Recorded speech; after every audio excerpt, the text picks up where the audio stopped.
Ladies and gentlemen, brothers and sisters, children of all ages, it is that time again to start the Madcap Fun.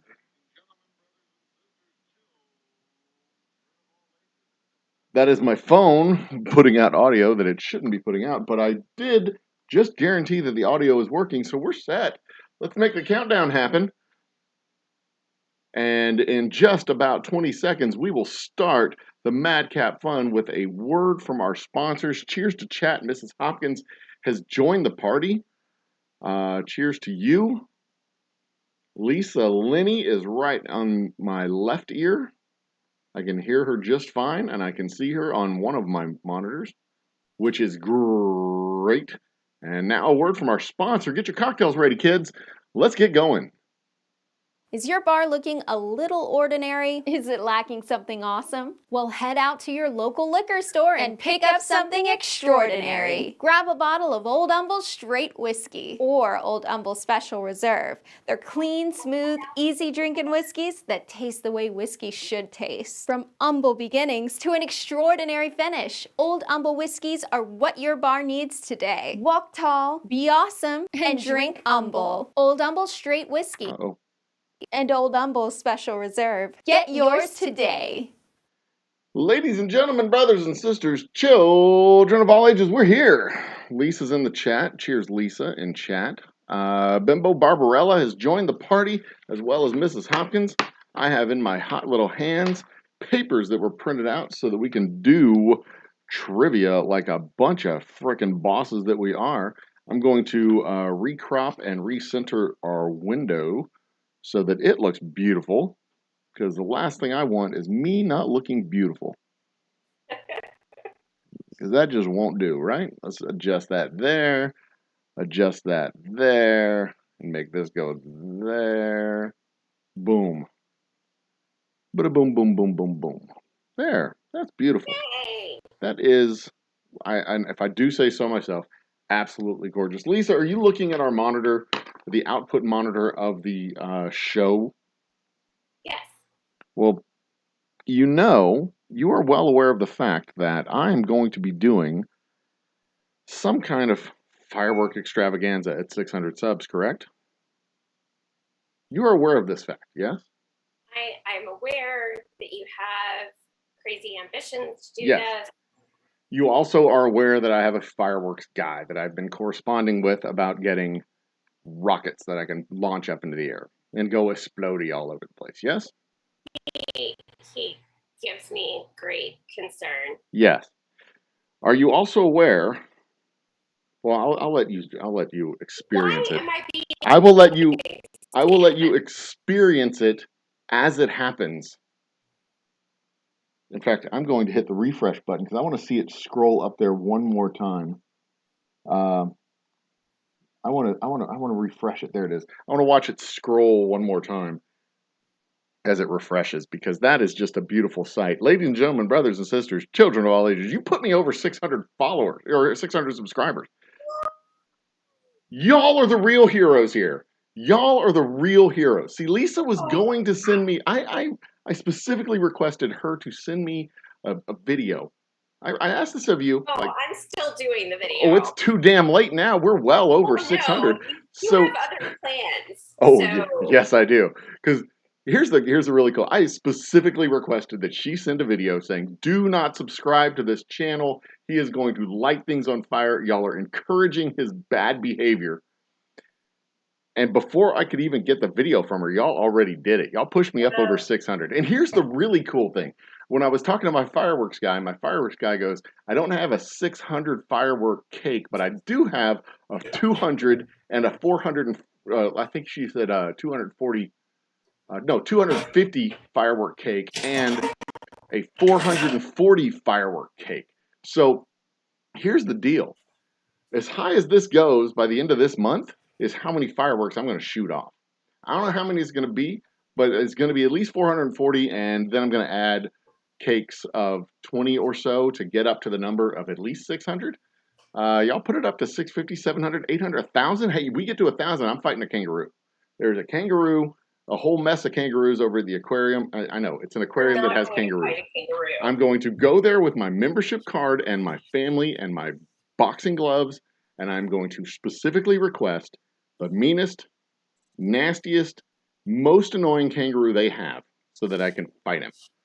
And he's going to be sitting there with his little cigarette in his mouth and his stupid fedora and his gold chains and his red vest, and I'm just going to beat the piss out of him. Like, they're not going to let you do that. If they don't let me do it, then that's on them. But I'm going to go there with the intent to fight a kangaroo. And they also have some at the Houston Zoo. So, the restraining order against you. The Houston Zoo, that would be cool. The Houston Zoo, that's even better than a cease and desist letter. The Houston Zoo is run by a nonprofit no, I think it's a for-profit.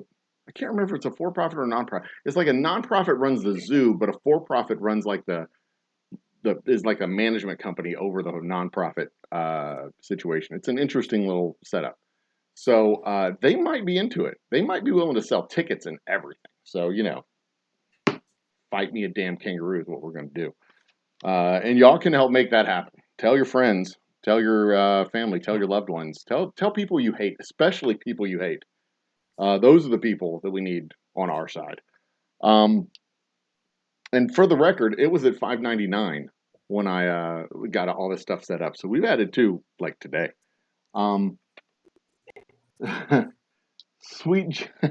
We got Sweet Jessie. Oh my goodness, we have all kinds of new names and faces in chat. I'm going to move the chat over here so I can see the big words on my screen over here.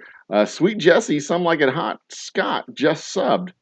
Hot damn! Thank you, Sweet Jessie. You see the real all stars in this whole thing are right there, right here on the left side of my screen, telling me how awesome it is. I've been all up in astronomy today. I am a bad influence, John Morgan. You are 100%, or James Morgan. You are 100% correct. In fact, that is on my business cards as well as Spirit Guide. I have a whole set of business cards that say bad influence, because that's what I do. Lisa, we don't have a lot of time to goof off and patter about. Do you have an unhinged ready for us? An unhinged ready. Oh, sweet Jesus. This is going to be awesome. But first, I know we don't have a lot of time. I just said we don't have a lot of time, but I do want to at least alert people to what's coming up tomorrow. Tomorrow we have, is this the one? No, that's not the one. Is this the one? Nope, that's the Flight of Whiskey. This is the one. Right here, we have tomorrow night, Patrick James Ray playing. Starts at about 7. Might start a little bit later than 7. They are doing 100% original music. They got a full 2-hour set, so we're going to start them a little bit later. So we'll start the show probably around 7:15. They'll start playing around 7:30 and run until they're done. And so tune into this, a whole bunch of fresh new music that you've never heard before. It's going to be fantastic. It's going to be great. It's going to be just a wonderful show. You're not going to want to miss it, because if you do miss it, some midgets are going to come to your house and kick you in the shins all night long. They're not contracted by us. They're just a group that has volunteered their time to come to your house, to the various houses around the country, and kick people in the shins. It's their hobby. It's what they do. They're like the opposite of the lollipop guild. Okay, so even though you are being ridiculously politically incorrect, and it's a stupid thing that you're telling them that people are going to come and beat them up, could you at least call them little people? This is what they have in their marketing material. I'm just reading what they have in their marketing material. It says it right there. We are a group of angry midgets, parentheses, it says dwarves in parentheses, but I find dwarves to be, they're fictional characters. That's not fair. And we will come to your house or to your friends and or enemy's house and kick them in the shins as retribution for actions which they said they would do, but they did not do. It says it right there. I'm not making this up. What? I might have written this, but I'm not making it. I'm reading it. I'm not making it up. This is their marketing material, not mine. Well, I wrote it for them, but it's theirs. This company that I just made up. No. If you roll your eyes anymore, you're going to strain them. And you're going to have to go to an eye doctor, and they're going to give you drops in your eyes, and you're going to have to wear weird-looking glasses, and then have corrective shoes put on because. Because, If you have weird looking glasses, they have to put corrective shoes on you just to make you look weirder. Don't sass me, young lady. Oh, I got ass. Where is our unhinged? Come on. Oh, low system resources. That's coming right through on the screen too. We need to get that off the screen. There we go. Thank you. Where's our unhinged? Let's get it going because we got a full night of trivia and it is 9:15. Full night of trivia. FOLL. Full night. Tonight's theme is 1990s movies. So round 1 is general knowledge. Round 2 is 1990s movies. Round 3 is the picture round. Round 4 is sports. Round 5, history, culture, geography. Round 6, matching. We're matching internet corporations to their country where it was headquartered. I have to push this button over here, don't I? Boop. Multiple participants can share. Let's see if this crashes my computer like it did last week. And then round 7 is the double points round. It is general knowledge. So there you go. Get your answer and fingers ready. A lot of you are seeing Lisa's Unhinged Chronicles for the first time today, because we haven't done it in a few weeks. Yeah. Sadly. Yeah. So I'm gonna have to adjust the screen one more time. Okay, and you've got to enable. I did. Screen sharing. I already did. Okay, well then I gotta go share. Yeah, so you got to do stuff. I am doing stuff. Yeah, sure you are. Transform and fit to screen. Whoa, that's huge. Is what she said. Fit to screen now. Boom, there we go. Lisa's Unhinged Chronicles. Insert theme song. Go ahead, Lisa. So, for those of you who are new and have not seen Unhinged Chronicles yet, this is a regular segment that I do. And it is based on my experience with the dating apps. So, I'm on Facebook dating, which always has great material. It wasn't eHarmony, but I let that subscription lapse. And then I'm on Hinge and Bumble. So the way that this works is I present 5 candidates for the Fumblebee of the Week, and you get to vote on the Fumblebee of the Week in chat. So everybody's ready?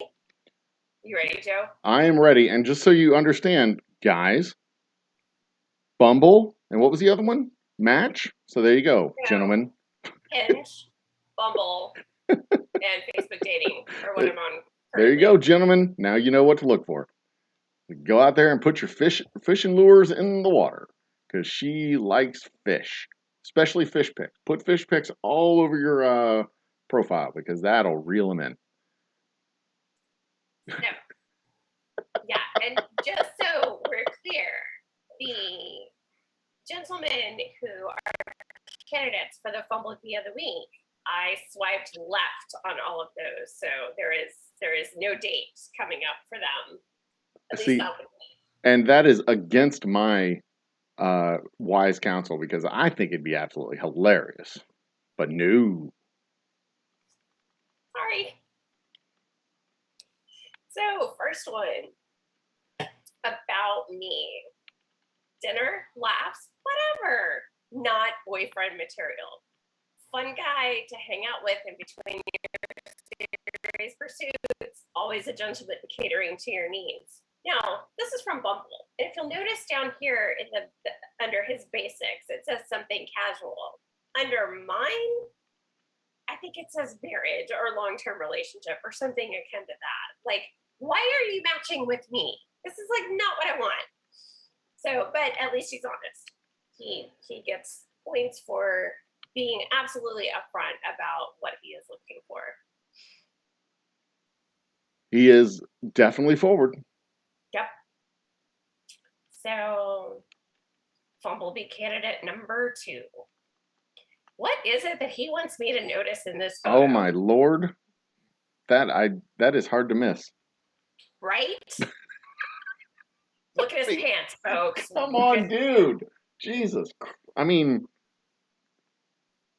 bravo for him, but Oh, and I want you to notice, like on the side there, it kind of looks like he's got his pants clipped with like little binder clips. yeah, he's pulling the pants tight there. That is a bona fide, honest to goodness try hard. Bonafide.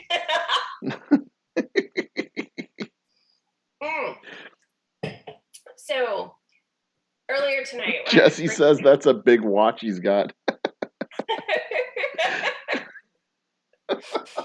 Earlier tonight, I was bringing my groceries in from the garage, and I'm walking along, and I'm almost to my back door, and down on my left by my fence, there are these two toads that are totally getting after it. Ooh. Yeah, hot, I know. Somebody hot was frog having fun sex. in my backyard. It was not me. Mm. So, but yeah, and then I came back out and I kind of spooked them, and the female like this, started hopping with the male on her back. It was pretty hilarious. Like this bitch is watching us. Quick to the grotto. Great. Okay, so Fumblebee candidate number 3. If I could have a superpower, note a superpower. A single superpower. Only one. It'd be teleportation, mind control, and indestructible. You see, Okay, so you only get one. Yeah, that's bad decision making. And 2, mind control? No. That's probably the pervious superpower you could possibly have. Cheers, Vanessa Kitty. Welcome to the chat. As Ati Pikal, welcome to chat as well. Yeah, but mind control is probably the perviest. Invisibility is a close second. Well, that's not really my concern. My concern is the mind control and somebody being very manipulative and gaslighting and just flat out lying. And see, I went straight to flag. I went straight to tricking people to have sex with you. The mind control just yeah, the full on perviest possible superpower you could have. I mean, Jedis were doing it. He was all like, "These aren't the droids you're looking for." He's like, "Yep, what you're looking for is in my pocket," and all that. Now, I know, absolutely, Obi-Wan used that shit. I mean, if given that power, what guy wouldn't, right? We're not saints. We're dirty old men. The Vulcan mind meld as well. I mean, it was going on in both Star Wars and Star Trek. Yeah, and no doubt, like we'd start with the noblest of intentions, but very, very, very quickly devolve into just you want to do it, let's go.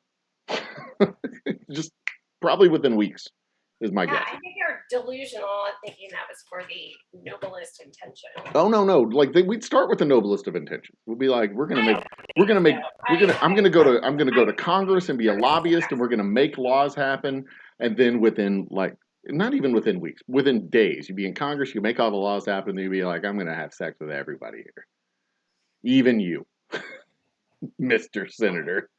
I think there are a few senators who would be for that in a closet. And in fact, I'm going to use my mind control powers to make everybody have sex with everybody else. And it's going to be gross. And I'm going to get all the cameras. And they're going to love it. It's going to be awesome.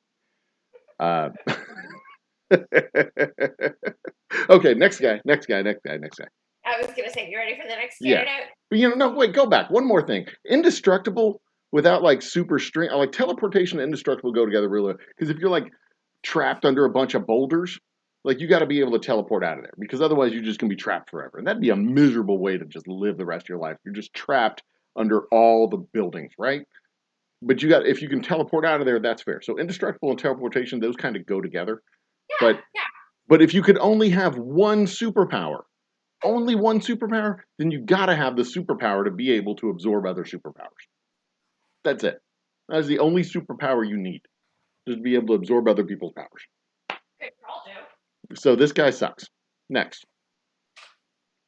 Okay, next. This guy is 44 years old. Ask me anything.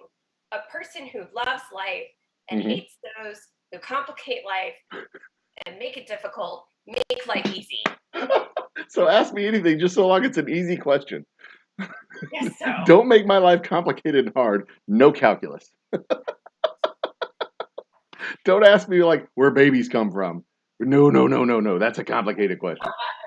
Just ask me easy ones. So yeah, I was just like, Oh Lord. Don't have a good grip on real life there, do you? Arabic, French, and Spanish. That is a very interesting part of the world for a person to come from who speaks Arabic, French, and Spanish. That's almost like that northwest coastal area of Africa that has all those languages merging together.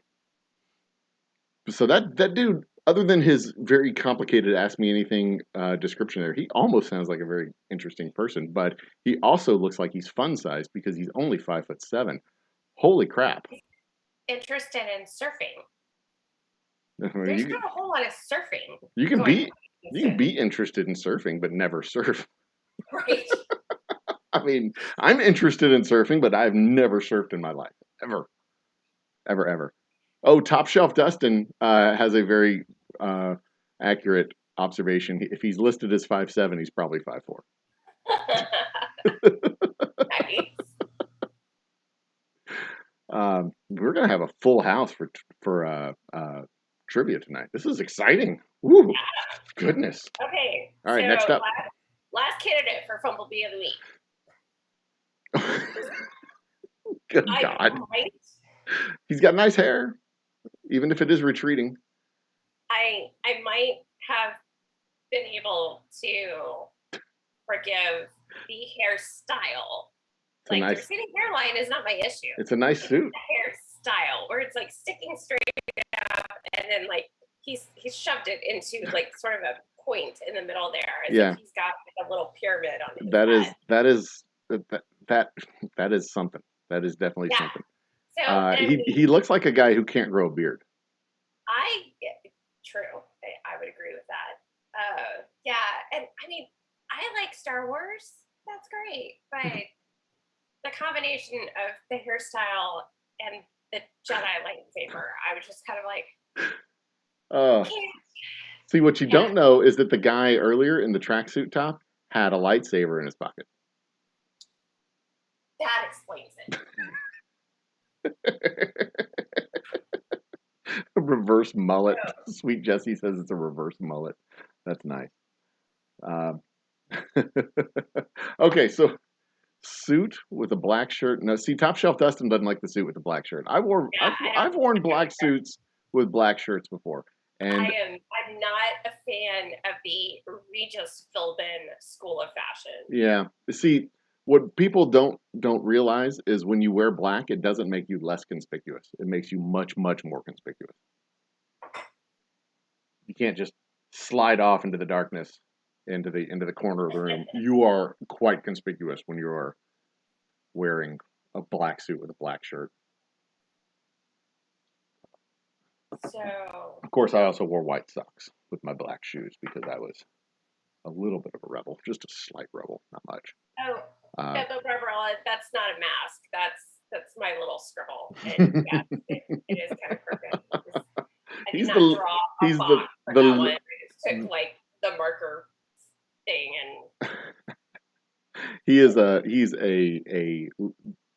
Jedi Lone Ranger cosplayer.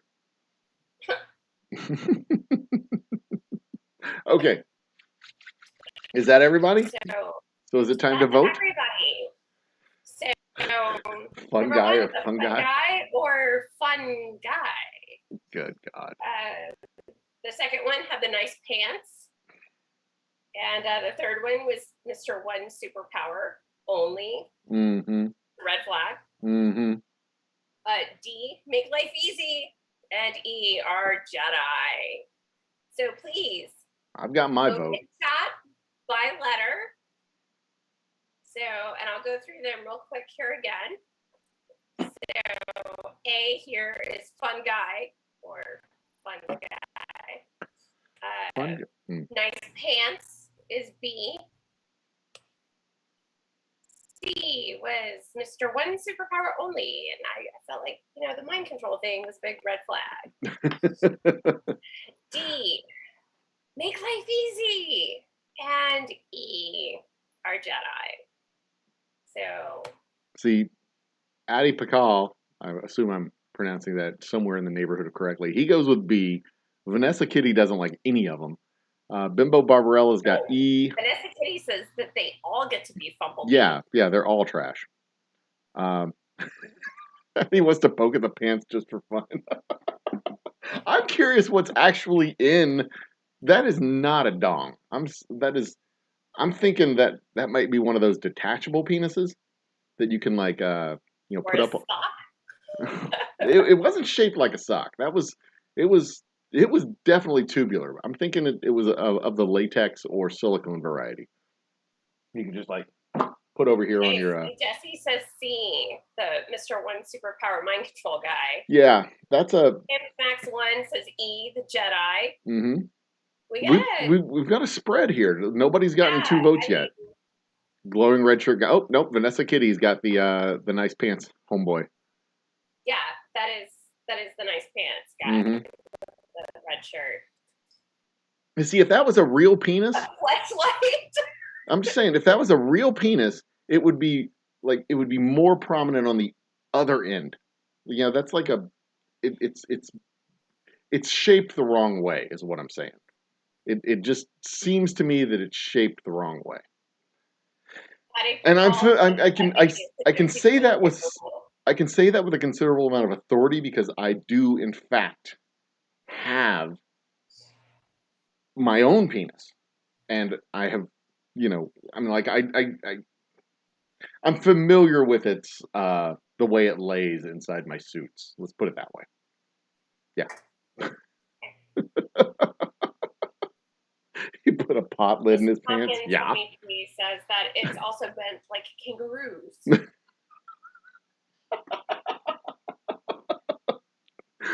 Good point. Very good point.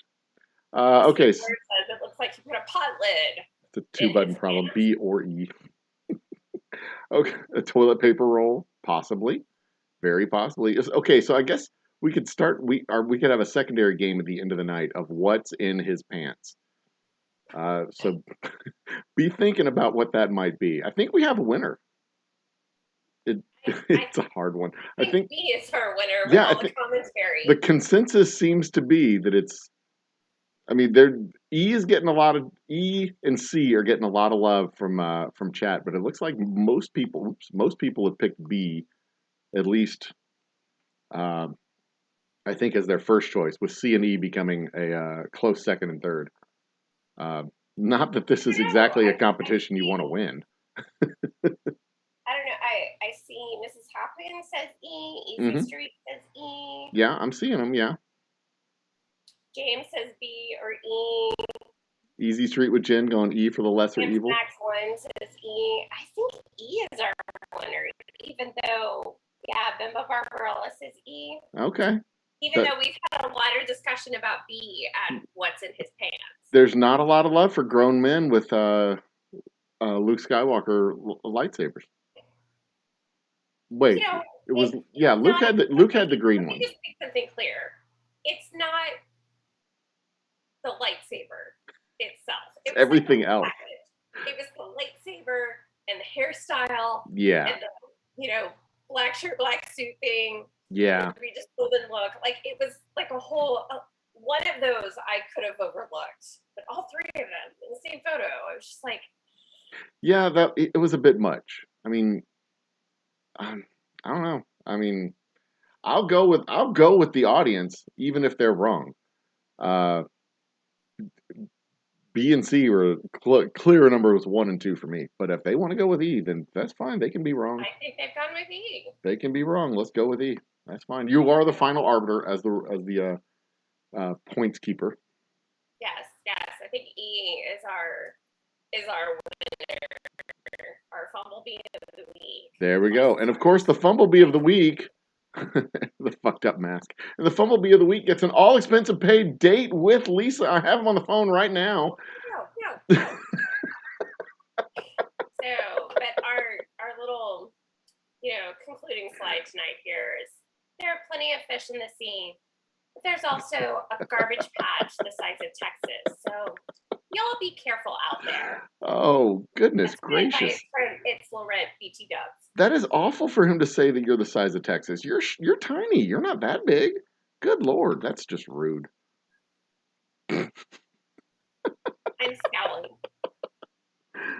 Yeah, see, y'all can't see the look of indignity upon her face right now because she's not sharing that screen, but it's a strong look of indignity, in whatever.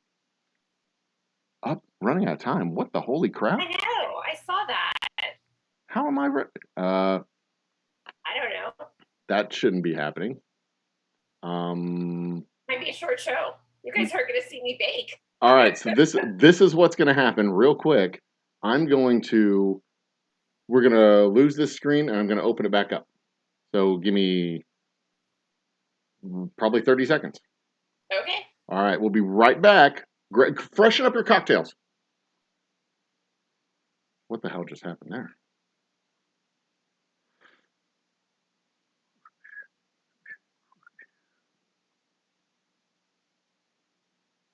We're almost back.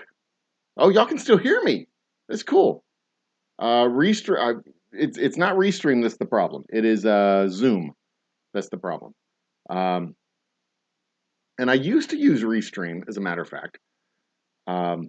When I used to use Restream with Lisa can come back into the party any second now. I used to use Restream, but I only use Restream to go to multiple outlets. And now that I'm only going to YouTube when I stream, I don't need Restream. And I don't like using the web versions. I had StreamYard and I had StreamYard and I used Restream. But StreamYard is the one that I landed on for about 6 or 8 months, and their service, after they got bought by that other company, their service just went into the trash can. It was just absolute garbage. So I quit using StreamYard, and now we are full on with back with Zoom because we had really good shows that we were doing with Zoom back in the day, and now we're back on it. And we since about mid-February, we're back on Zoom, and the quality of shows have been going significant. My cursor's in my nose. Got it. All right. I can fix that.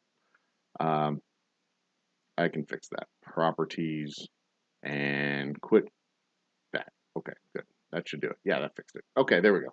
Fixed it. Now, whenever Lisa gets back to the thing, we will start back with trivia. Here's the rules for trivia. I have the pages in front of me. What you'll do, we will ask the questions. There are 9 questions in each round. I will ask the question with a very steady cadence. Oh, there's Lisa. I can let her in right now. I was looking at the wrong screen. I will ask the question with a steady cadence. You will answer the question in chat. You will answer all of the questions in one chat comment. And then at the end of the 9th question, you will hit enter and answer all of the questions at the same time. Lisa will tally the answers. She'll go through. There's like 13 people in chat. So if you're in for trivia, say so now so Lisa can write down your name. You will get a point for every answer you get, and at the end of the game, the people with the most points wins. So there you go. So say now, if you are in for the game, if you are in for trivia, say I'm in. Go ahead and put it in your comments right now. I am in for trivia. There it is. Zip. Adjust the screen thusly. All right.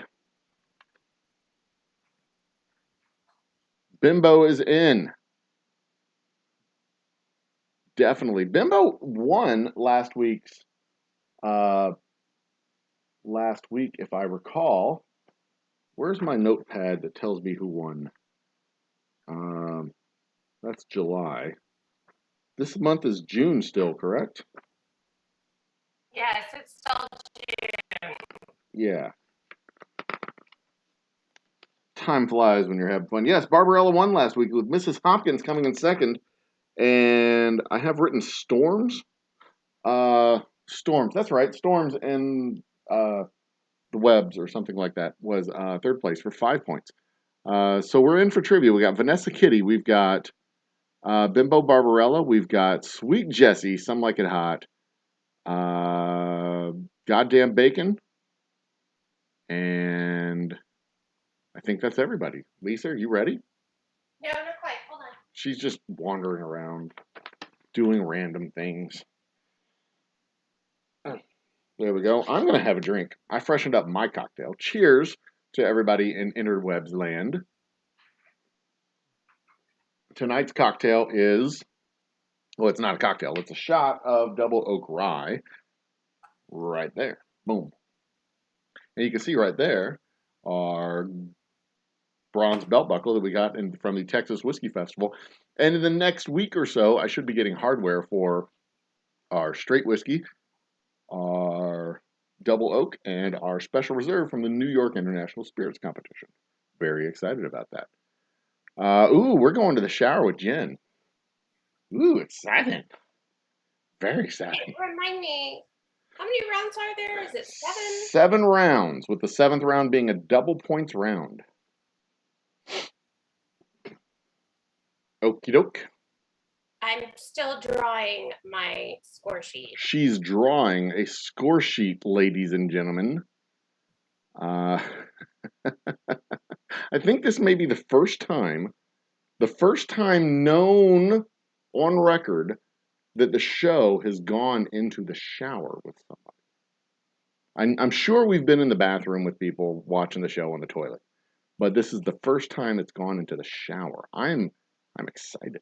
This is fun. Titillating even. You know what movie had the first shower scene? The movie with the first shower scene, that would be Psycho. Correct. No shit? I was just joking. No kidding. Psycho had the first shower scene. Oh, I'm sure there was at least one porno before Psycho that had a shower scene. Surely. There was Dancing in the Rain. Dancing in the Rain had a shower scene, or Singing in the Rain, that had a shower scene in it. Not that kind of shower, Joe. Not that kind of shower. There was that one where the guy accidentally peed on the other guy. That was a golden shower scene. Okay, so my score sheet is ready. All right, the game master is ready. The question man. See, I've got my reading glasses. I can read stuff. I should probably turn this down because it is hurting my eyes. Old man. Oh, Vanessa Kitty says that our show has been on her bench swing around the fire pit. Oh, that is fantastic because we are the official whiskey of campouts, cookouts, and good stories and great times. That's fantastic. Fire pits. Yeah, the bonfire is where the bonfire was made for our whiskey. Wait, our whiskey was made. No, wait, that just sounds wrong. It's like you're going to throw the whiskey in the bonfire. Our whiskey was made for drinking around bonfires. Let's put it that way. That's a better way to put it. But Barbarella, I did add a pickle. All right, so we're ready. We are ready. So once again, this is how it goes. I will ask the questions. 9 questions in the round. I will maintain a nice steady cadence and a clear voice as I read the questions. So you will have time to hear the questions. I will ask every question twice, pause between questions, and move on to the next one. When we come to the end of the 9th question, the second reading of the 9th question, you will have 45 seconds to finish typing and hit enter. At which point I will begin the answers to the round. Okay, I had to move Bimbo Barbarella to the bottom because I didn't have enough room for my numbers across the top. But Addie, I want you to see that you're number 1. Oh, there you go. I did not miss you. Bimbo Barbarella, how do you like being the bottom? Miss you. How do you like being the bottom? Is that okay? Do you like being on bottom? Stop it, Joe. Bimbo Barbarella.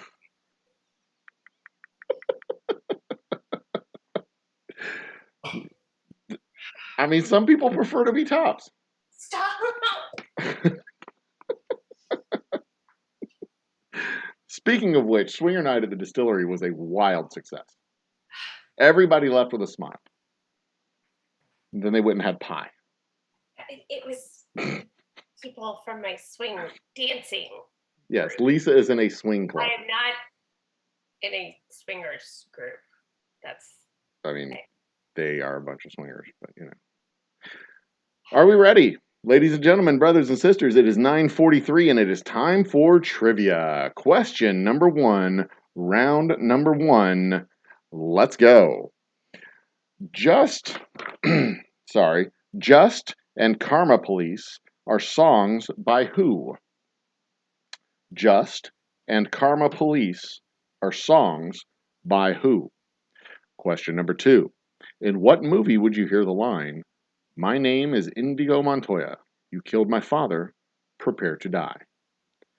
In what movie would you hear the line, "My name is Indigo Montoya. You killed my father. Prepare to die"? Excuse me, Joe. Does it say indigo or indigo? I am.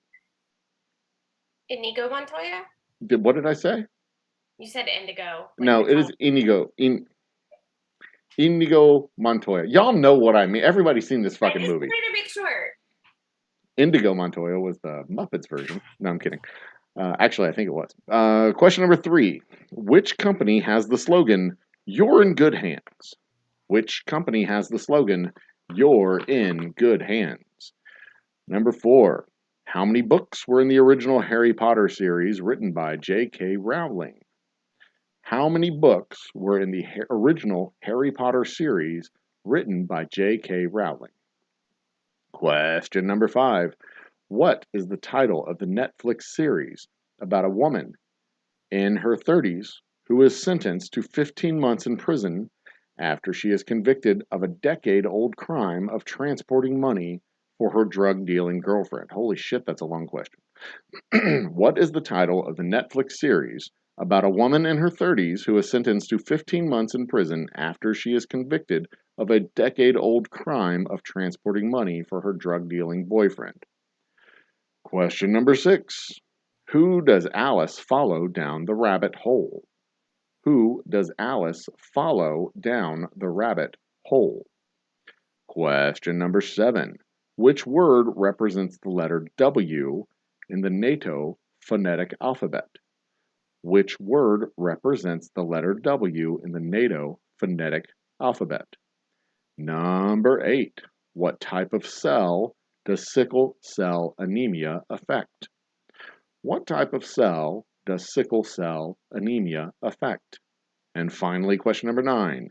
If you are playing the flats and sharps, what color keys are you playing on a piano? If you are playing the flats and sharps, what color keys are you playing on the piano? And now, 45 seconds on the clock. Time to get your answers in. And where's my stopwatch? Go. Give you 45 seconds. So that was 9 questions. I mispronounced Indio Montoya's name. There was a whole lot of qualifiers on number 5 that I felt were unnecessary. Like, why did they have to specify that it was a woman in her 30s? 15 months in prison, fine. You could have just said sentence, put in jail for a decade-old crime of transporting money for, I mean, you could have shrunk that sentence by half just by leaving out a whole lot of those qualifiers that, like, how many movies were made? I'm going to stop you there, Joe. We need to clarify something in chat. Guys, put your number your answers in one response. Shit, yeah, right. I'm not even looking at chat right now. Yeah, y'all need to get them all in one chat so that they're all right there. So we don't have Vanessa Kitty, you put all of your answers into one comment with numbers, like, Yeah, because if 8 people are putting 9 answers in chat, it's going to go up 1.5 miles, and we're not going to be able to follow it. All right, that's been 45 seconds. Wait, just give them. Yeah. Get your answers in. We'll give you a second to consolidate. Give Vanessa Kitty just a second here. The rest of you can think. Yeah, exactly. We'll give you a chance to think, consolidate your answers. Hey, I have answers from. I see Miss Hopkins. I see Bemba Barbarella. Addie Patrol. Next time, Addie, number your answers, even if it's. That is very, very helpful. Yes, indeed. But Barbara, remember your answers. Oh, I see that we've got your default wrong answer already. Is Betty White in there? That is nice. Yeah. Yes, I see that as well. Bacon's in. Yep, Bacon's in. All right. But what I was saying is, like, how many movie or how many series on Netflix fit those like how many series on Netflix about a chick thrown in jail for 15 years? Why? Or 15 months rather. What was it? 15 months? 18 months? 15 months. Why all the qualifiers? Why does it have to be, like you either know it or you don't. Adding like drug dealing ex-boyfriend, whatever, that's not gonna tell you who it is or what it is. Anyway, are we ready? Are we ready? Vanessa Kitty is probably furiously flying, making her thumbs fly as she types on her phone. But we got to get the answers in. We got 8 more rounds or 6 more rounds we got to go through. So let's go, Vanessa. There she is. Woo! Okay. Netflix wouldn't start a series with a 30-something. Right after they turn 29, they just take the actresses and put them on a ice floe and shove them out into the ocean. No actresses turn 30 in Hollywood. All right. Are we ready? We are ready. Answers to questions number 1. Radiohead, Just and Karma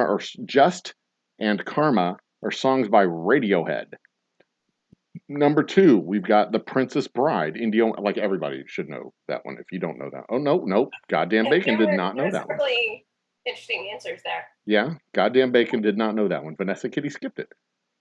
I am Scarface. No, that is definitely not Scarface. Okay, I stand corrected. Not everybody knows that movie. I thought everybody had seen that movie at least once. You're in Good Hands is Allstate Insurance. There are 7 books in the Harry Potter series. I have read 0 of them, but I have seen almost 5 of the movies. Orange is the new black. They even wrote the freaking answer to the question wrong. It says orange is the black. It's orange is the new black. Is the answer to number 5. Anybody get that? Orange is the new black. Bacon got it right with his wild ass guess. 7 is I didn't do it. That's funny. Number 6. Who does Alice follow down the rabbit hole? That is the White Rabbit. Alice follows the White Rabbit down the rabbit hole. Whiskey is the word in the NATO phonetic alphabet for the letter W. Sickle cell anemia affects red blood cells. Do more people know the answer to that question? Bimbo Barbarella put blood. I have to go to the... No, she didn't. She put whiskey. No, for sickle cell anemia, blood. As did Mrs. Hopkins. I will let you... Yeah, I will accept rabbit and blood. Okay, very good. And then, you see, I knew that more people knew sickle cell anemia affects red blood cells than The Princess Bride or... Yeah, anyway. That's fascinating to me. I think I learned about that in elementary school. If you are playing the flats and sharps, you are playing the black keys on a piano. All right. That is the end of round 1. Lisa, how we doing? We okay? We good? Bacon has 8. Bimbo Barbarella has 6. Addie Call has 2. Okay. Did we get answers from anybody else? Bimbo, Bacon, Dustin. Did Dustin do answers? I didn't see Dustin's answers. Nope, Dustin did not give answers. Hopkins, I think we have 4 answers. Yeah, 4 sets of answers that I saw. Where are Mrs. Hopkins' answers? Mrs. Hopkins' answers are Radiohead, The Princess Bride, Allstate. She got 1, 2, 3. White Rabbit 4, Blood 5, and Black 9. She got 6, Black 6. 1, 2, 3, 4, 5, 6. She got 6 answers, Mrs. Hopkins did. Okay, and then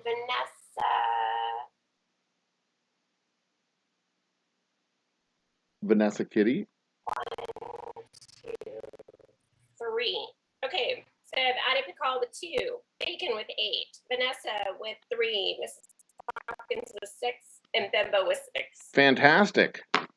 Fantastic. Full house, lots of answers, lots of work for Lisa to tally and count. She's going to run out of fingers, kids.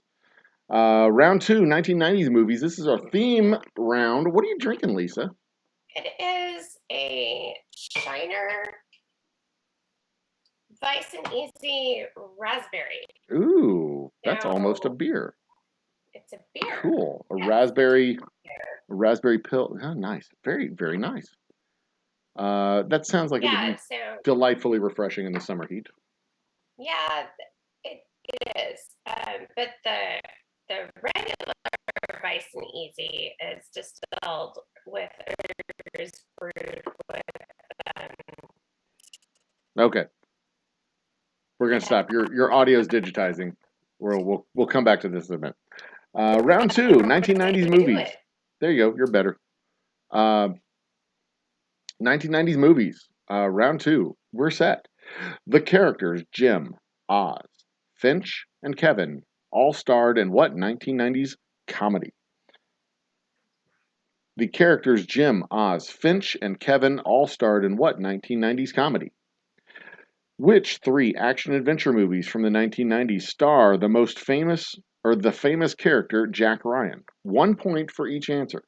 Which three action-adventure movies from the 90s star the character Jack Ryan? And you get 1 point for each correct answer. Question number three.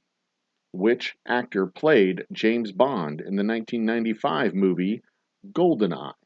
Which actor played James Bond in the 1995 movie GoldenEye? Which 1997, question number four, which 1997 film stars Nicolas Cage, John Cusack, and John Malkovich? Which 1997 film stars Nicolas Cage, John Cusack, and John Malkovich? Question number five. Name this movie. After a famous author is rescued from a car crash by a fan of his novels, he comes to realize that the care he is receiving is only the beginning of a nightmare of captivity and abuse. Question number five. Name this movie. After a famous author is rescued from a car crash by a fan of his novels, he comes to realize that the care he is receiving is only the beginning of a nightmare of captivity and abuse. Question number six. Which actor played the hitchhiker in Thelma and Louise? Question number six. Which actor played the hitchhiker in Thelma and Louise? Question seven. Louise. Question number seven. What does Buffalo Bill tell Catherine to put in the basket in Silence of Lambs? What does Buffalo Bill tell Catherine to put in the basket in Silence of the Lambs? Top Shelf Dustin says that these are hard. That's what she said. Which U.S. presidential film was directed by Oliver Stone and hit theaters in 1995? Which U.S. presidential film was directed by Oliver Stone and hit theaters in 1995? Question number nine. When Neo experiences deja vu in The Matrix, what animal does he see twice? When Neo experiences deja vu in The Matrix, what animal does he see twice? Get your answers in, ladies and gentlemen. You're there. Question number nine. That is the end of the road for questions. Get your answers in, all in the same chat thread, chat line, chat. Just post it on one line, whatever, one comment. Killer Clowns. Was Killer Clowns a 1990s movie? I'm pretty sure it was a 1990s movie. That is correct.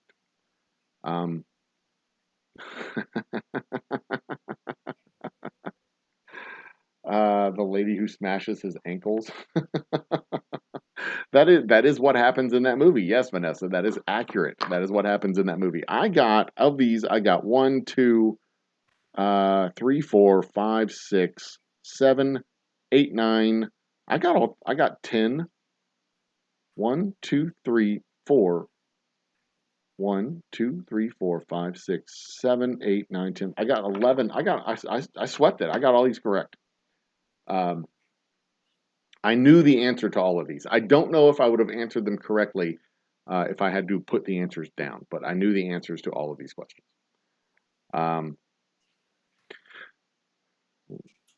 Lisa finishes doing whatever she's doing. She can come and join us. I think we're ready to tally the answers. That's okay, Vanessa. Those last two answers count. We got one answer in for James Morgan.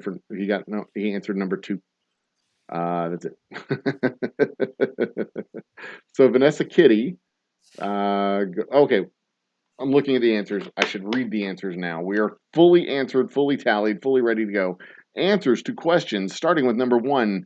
The characters Jim, Oz, Finch, and Kevin all starred in American Pie. American Pie is the name of the movie.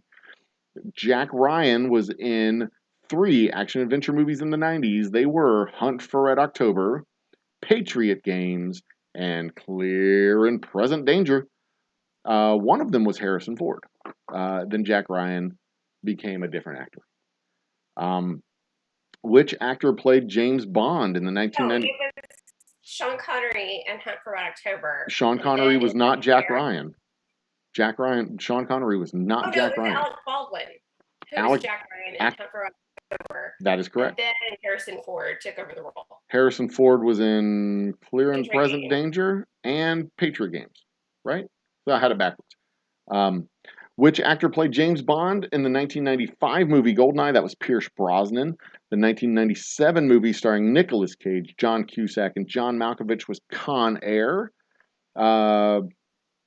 Number 5, the author rescued from a car and then trapped and abused was Misery. Number 6, Brad Pitt was the hitchhiker in Thelma and Louise. Lotion is what Buffalo Bill told Catherine to put in the basket in Silence of the Lambs. Put the lotion in the basket. Damn, that was a creepy movie. Nixon was the presidential film in 1995 that Oliver Stone directed. Neo experiences deja vu and sees a black cat or just a plain old cat in the Matrix. Time for the tally. What do we got? And la chat, that would be a cat in French, la chat. But it sounds like chat, as in poop. Okay, so where are we at? Okay, so I have Bacon with 1, Vanessa Kitty with 1, and Barbara with 3. No, Vanessa Kitty has several. She got American Pie. She got Lotion. And the Black Cat. She got 3. Vanessa Kitty has got 3. Where? 1, 2, 3. The Black Cat is a follow-up answer after Bimbo Barbarella's answers. She missed at number 8, but she got number 9. Oh, okay. Yeah, she split into two sets there. Okay, so Vanessa Kitty has 3. Yeah, Vanessa Kitty's got 3. Bimbo Barbarella, no, yes. Yes. Yes. She got 4, it looks. The 2-headed fish. The author being tortured. That is Misery. Okay. Misery is it's a Stephen King book, and it was an okay movie. I cannot watch. I try as I might, when people like get broken ankles and broken legs, I'm done. I can't watch that scene, but I can't not watch that scene because it's gross and it's awesome. So when he gets hobbled with, damn, that is hard to watch. But boy, I'll put it. I'll watch it and I'll flash back and watch it again and flash it back and watch it again and flash it back and watch it again because I am broken in my brain. Okay, carrying on. Sorry. Who's joined us? American Pie 2 is not the correct answer. American Pie was the correct answer, and I don't think I don't know when American Pie 2 came out, but I don't know if all 4 of those characters, 1, 2, 3, 4, were also in American Pie 2. I'll leave that. Mrs. Hopkins answers. She put American Pie 2. No, I'm sorry. She put American Pie 2 with a question mark. She put American Pie. I'm number 2. the number 2 is a question mark. I'm misunderstanding the answer. My bad. Sorry, Mrs. Hopkins. Okay, so Face Off. That was a great movie too. did Addie Pickle not answer? I do not see Addy Pakal's answers. No. He's got Misery and Brad Pitt. He got 2. No, He's got 2. Misery and Brad Pitt. The only 2 he knows. okay, so I have Addie Brisman. McCall, Bacon, Vanessa Kitty, Mrs. Hopkins, Bimbo, and James Morgan. Right. Okay, so Addie McCall is at 4. Bacon is at 10. Vanessa Kitty has 6. Mrs. Hopkins is 12. Bimbo Barbarella has 9. And James Morgan has 1. Very cool. All right, so we'll add those up in after this round. This round, everybody does poorly in this round because this is the one where we have the pictures. So if you're watching on your phone, this is going to suck. My apologies. Do your best. This is where you take the names and you match them to, or you take the pictures and you give the pictures a name. You name the person or city or city in the picture, and now you have it right there. If you're looking at it on your phone, this is going to suck. My apologies. If you're looking at it on your computer screen, do your level best. I mean, if you're looking at it on your phone, do your level best as well. I don't know the first one. I do know the second one. I don't think I know the third one. Do I know the third one? Is that I don't know her name. I know the fourth one. I don't think I know the fifth one. Huh. Do I know the sixth one? North. I don't know the sixth one. I do know the seventh one. I do know the eighth one. I don't know the ninth one. So that is 1, 2, 3, 4, 5. I think I know 5 of them.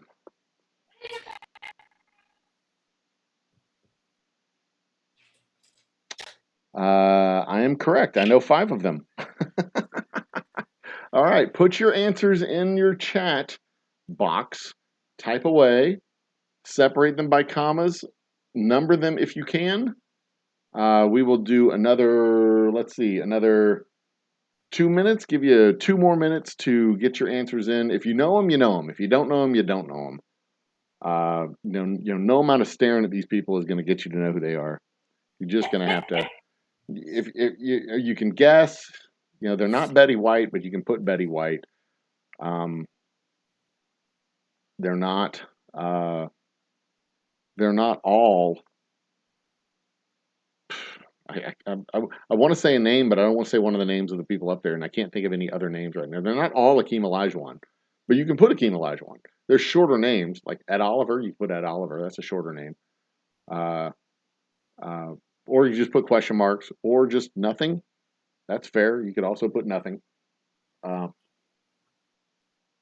that would be fine. You don't have to answer. Because I do know that this round sucks. This is like one of the 2 worst rounds, and we'll probably just start skipping this round because round 3 and round 5 round 3 and round 6 both universally suck. It's round 6. Well, round 6 is the other matching round. It's the other paper round, and they just can't see it on their screen. Oh, that one's not as bad as the picture round. Yeah, but they just can't see it on the screen. It's hard to see on the screen, and it just generally sucks.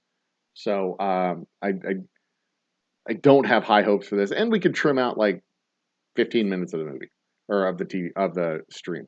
But since I have 30 quick seconds, Face Off, what Mrs. Hopkins referenced up in her answer above, Face Off was such a wild movie because you had John Travolta acting like Nick Cage and Nick Cage acting like John Travolta in the movie, like trying to do each other's affectations. And John Travolta said his job in that movie was much easier than Nick Cage's job because Nick Cage has very specific mannerisms to mimic, but John Travolta's mannerisms were very normal and very hard for Nick Cage to uh, mimic because Nick Cage had to act like a normal person for a change, where where John Travolta just had to act like a psycho. And he said that his job in that movie was way easier than Nick's. So that is my anecdote about Face Off. One of my favorite movies, as far as stupid 1990s action flicks goes. Uh, it was complete and total nonsense, but a fun movie to watch. Okay, holy crap, my chat just like jumped and updated. Um, okay, so we got answers. Do you see the answers? I see the answers now. Holy guacamole. Uh, low system resources again. Okay, so first up, answers. We've got Jaylen Brown, plays for the Celtics. The city is Paris, the city of lights. The person, number 3, is Cardi B. I wouldn't have gotten that in a trillion years. I wouldn't have gotten that if you spotted me the first name. Number 4 is indeed Clint Eastwood. Number 5 is Adam McKay. And after reading that, I still don't know who Adam McKay is. Kawhi Leonard is number 6. Number 7 is Paul Simon. Number 8 is Judy Garland. And number 9 is Aaron Andrews. And it occurs to me that I knew the names of everybody who was over 40 on this list of people. 5? Say what? Who was number 5? Number 5 was Adam McKay. He looks like a singer, but I don't know who he is. Is that the guy from Mythbusters? No, that is not the guy from Mythbusters, but it looks like the guy from Mythbusters. Right? That's Adam Savage. Thank you. Yeah, that's Adam Savage. Okay, so Bourbon Rendezvous has joined the chat. Cheers, Bourbon Ron. Who do we got? Vanessa got Paris right. It's Adam, okay? That's awesome, Miss Hopkins. Mrs. Hopkins. That is such a delightful name, Mrs. Hopkins. Lisa's gone. She's just gone. Okay, wait. There she is. Who was number 1? Say what? Who was number 1? Number 1 was Jaylen Brown. I think he's a point guard for the Celtics. He's a guard. So Top Shelf Dustin got last name right. I did not specify that you needed first name and last name like I normally do. And a director. He's over. Adam McKay is a director. Oh, Adam McKay. He was the director of Don't Look Up, if I recall. I think he was the director of Don't Look Up. No, I don't think so. Okay, you can not think so, but I think it was Aronofsky. Okay, could be. I don't know. Like I said, I don't know who Aaron McKay is or Adam McKay. I don't know who that guy is. Okay, so let's do the tally. What is where we got the points? I know they're all over the map. It's hard to track these guys down. We did get Vanessa Kitty did get Paris correct. Miss Hopkins got Clint Eastwood. Hopkins got 3 of them. Yeah, she got Paul Simon, Judy Garland, and Clint Eastwood. Addie Pakal got Clint Eastwood and Julie Garland.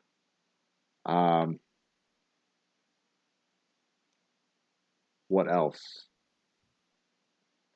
I'm trying to help. Bacon got Judy Garland. Woman over 30, no clue. Homeless man of the park. So Top Shelf Dustin got 2. Brown and Leonard. I'll give it to him because I didn't specify you had to have your first name and last name. That's on me. Top Shelf got the basketball ones. Yeah, he got both the basketball players. Bimbo Barbarella got Paris. Paul Simon and Judy Garland. Slutsky Singapore, come on. Aaron Andrews did have that scandalous moment in her career where she was being spied on, and she had a dirty tape that got illicitly recorded in a hotel room through a peephole, hotel peephole, spy hole. The peephole on the door. that little sight glass in the door. So there you go. That was a scandalous moment in her career, which sucked for her because she's a really good sports journalist, and I think she's turned the corner and done real news as well. Anywho, Erin Andrews is sharp as a tack. Top Shelf said that Adam McKay directed Don't Look Up and The Big Short. You were right. Yeah, I thought that once I heard a director, I connected the two. But again, I could have been completely just grasping at straws. But The Big Short was also a really good movie. Oh, Big Short was great. It was infuriating to watch, but it was a great movie. Okay, so what's the tally, Miss Lease? Addie Pickall got 2 this round. Bacon got 1. Vanessa Kitty got 1. Okay. Mr. Hopkins got 3. Bembo Barbarella got 3. Top Shelf Dustin got 2. James Morgan got 4. Okay.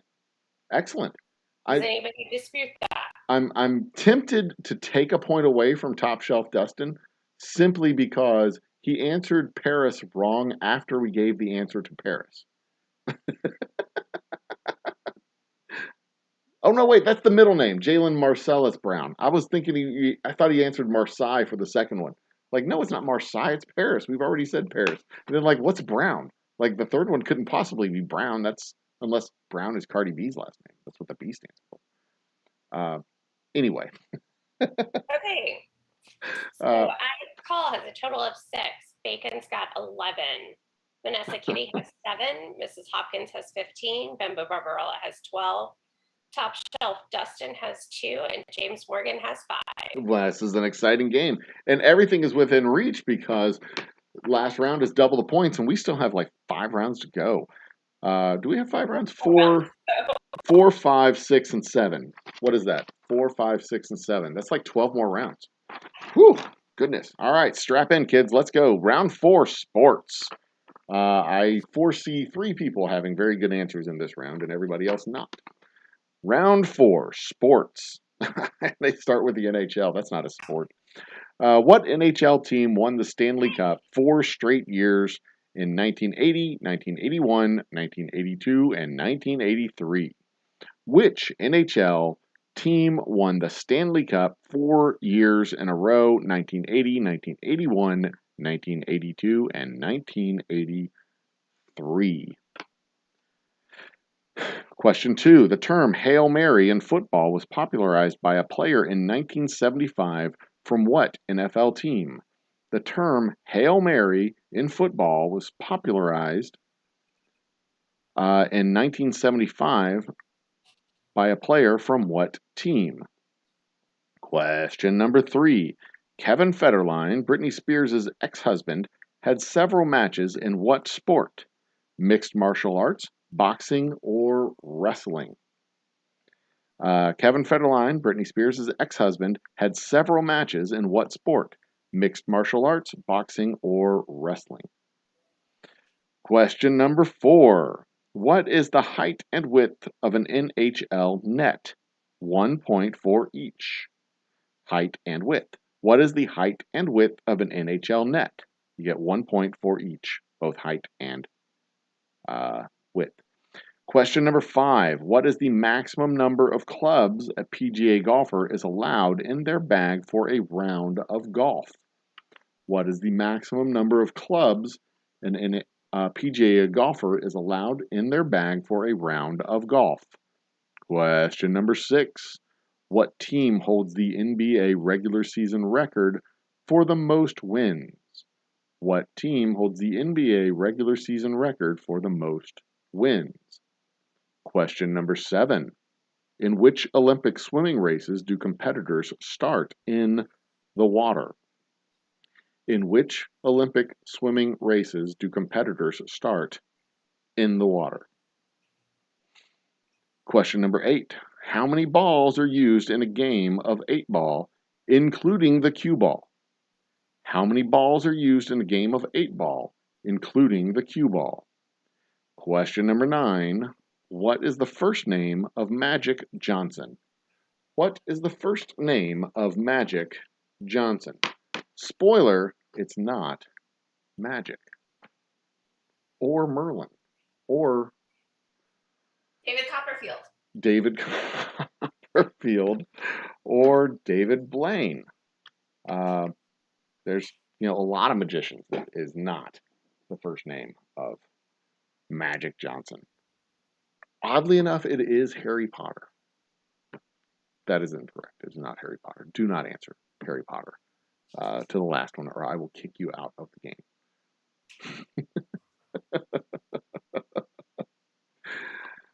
Fair warning.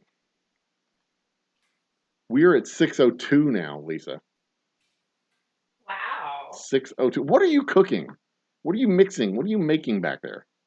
Yeah, well, I'm making something that is called a breakfast bunt, but I'm not making it in a bun pan. Oh.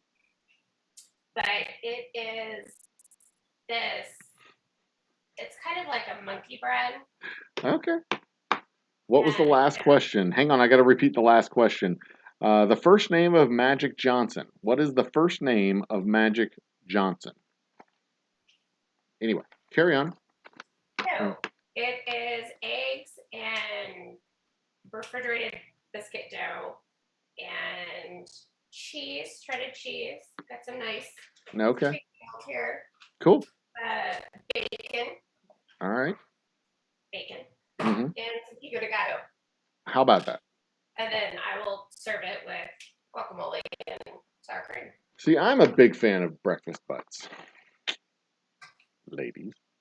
It also occurs to me that Magic Johnson would be a great name for a porn actor. Indeed. And unfortunately, it was taken by a basketball player. That is unfortunate. All right, time for answers. Looks like we're all in. Starting with, looks like Mrs. Hopkins is the first answer of the set. So let's go. NHL team won the Stanley Cup 4 straight years in a row, starting in 1980, going through 1983. That would be the New York Islanders. Wow. The player who coined the phrase or coined the term Hail Mary for a pass played for the Dallas Cowboys in 1975. Kevin Federline, which I love the fact that they described him as Britney Spears' ex-husband. Yes. As opposed to Britney Spears, Kevin Federline's ex. No, it's like Britney fucking Spears, bitch.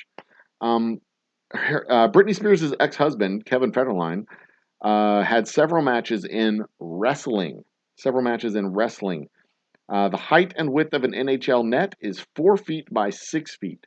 And I presume that would be 4 feet wide or 4 feet tall by 6 feet wide. Yes. Height of 4 feet, width of 6 feet. The maximum number of clubs in a PGA golfer's bag is 14. The team that holds the NBA regular season record for most wins is Golden State Warriors. The Olympic swimming races that start in the water are the backstroke races. And the number of balls in 8-ball, including the cue ball, is 16. And finally, Irvin is Magic Johnson's first name. Irvin. E-A-R-V-I-N. Irvin. And Bimbo Barbarella, you were so damn close with Irwin, but that is incorrect. Damn. That's so close. Yeah, Dirk Diggler is a great porn name, as is Top Shelf. According to the stories, he did earn his porn name. Magic Johnson, as well as Walt. Shit. Wilt Chamberlain. Wilt, not Walt. Wilt Chamberlain. Wilt Distilled. Yes, Wilt Distilled, also known as Magic Johnson among the girls. Okay, so Bacon guessed wrestling, 9 clubs. That's incorrect, and Irvin is correct. So Bacon got 3.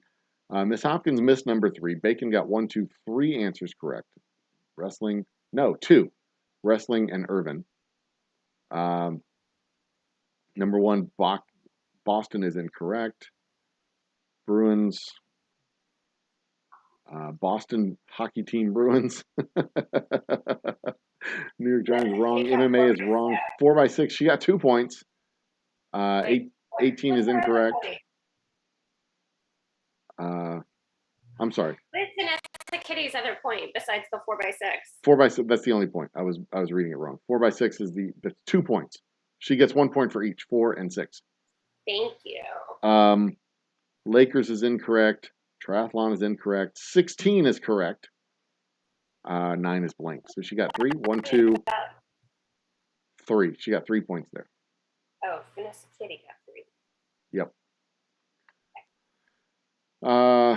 Wrong. 4 feet is correct. So she got one of those.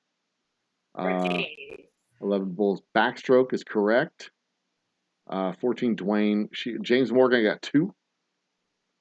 Rangers Cowboys. Bourbon got Cowboys correct. 5x5 is 5x5 is incorrect. 13 Chicago Bulls. Backstroke is correct. So that's 2 points there. And Irvin, 3 points for Bourbon Ron. Oh no, 16. He got 4 points.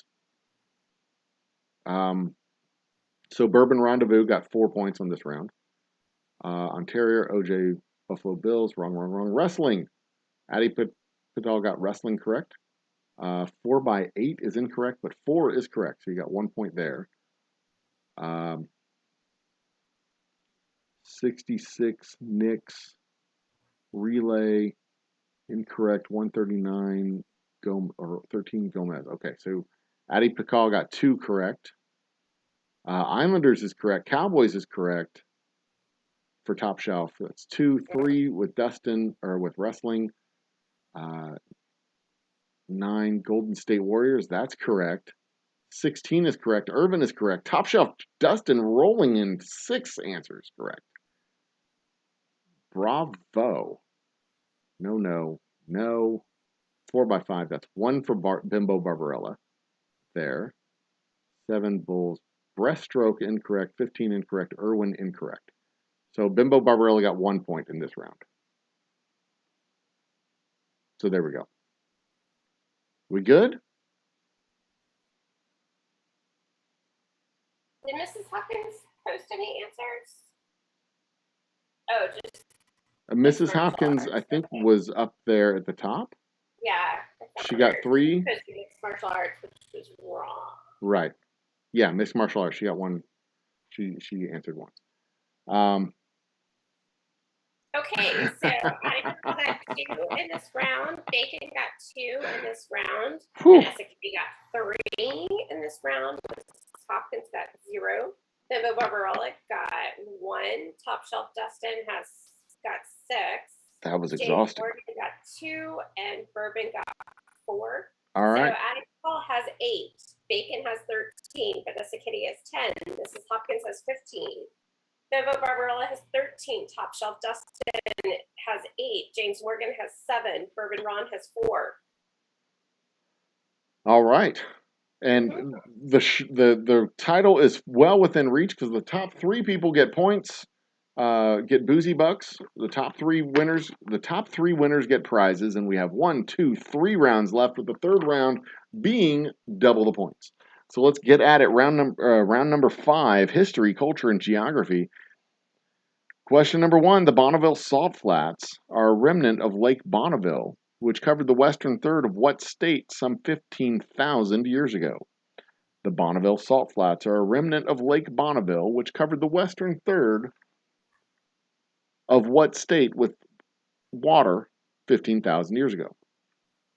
Who is the Roman god of the sea?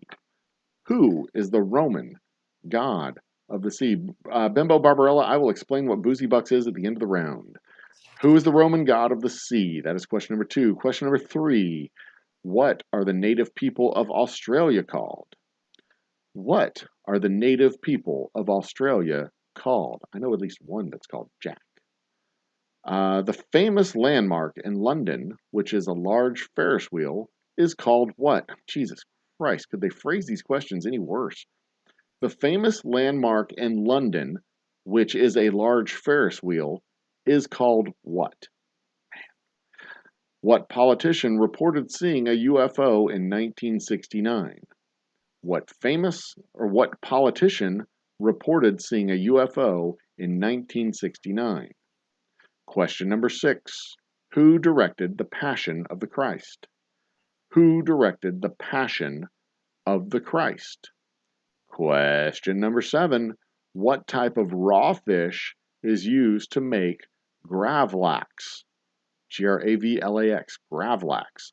What type of raw fish is used to make gravlax? Number 8. In Norse mythology, what god has 2 ravens named Thought and Memory? In Norse mythology, what god has 2 ravens named Thought and Memory? Or, in the native language, it's Hugin and Munin. Question number 9. Who was Anne Sullivan's most famous pupil?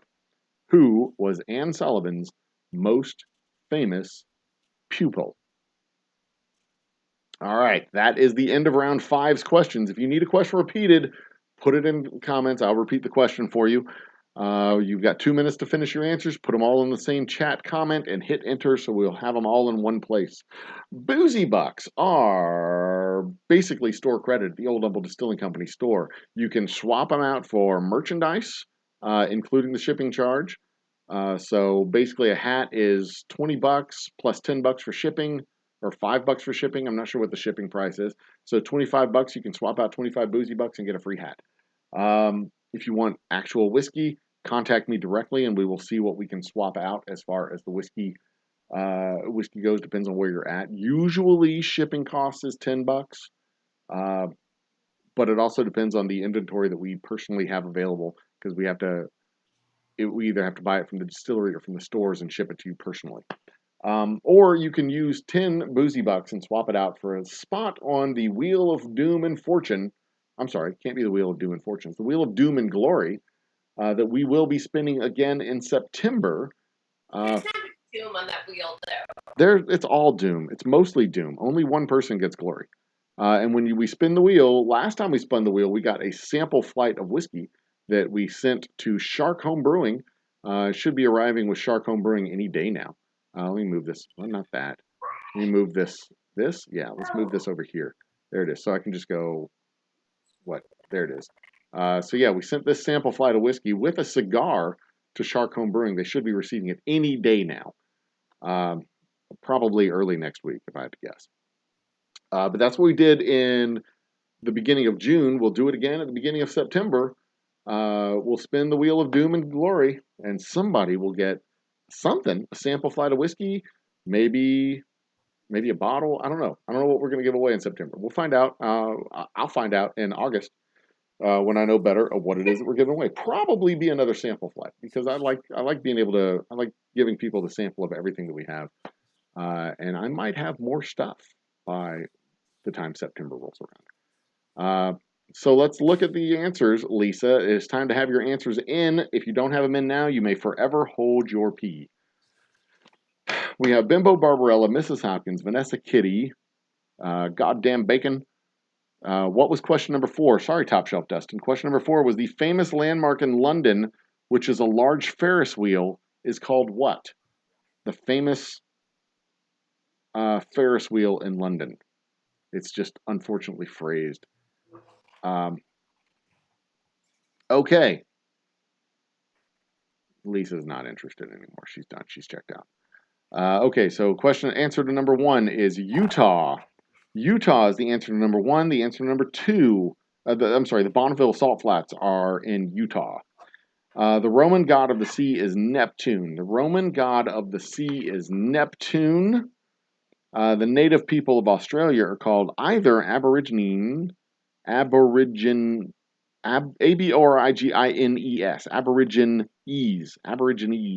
or Torres Strait Islanders. The famous landmark in London is known as the London Eye.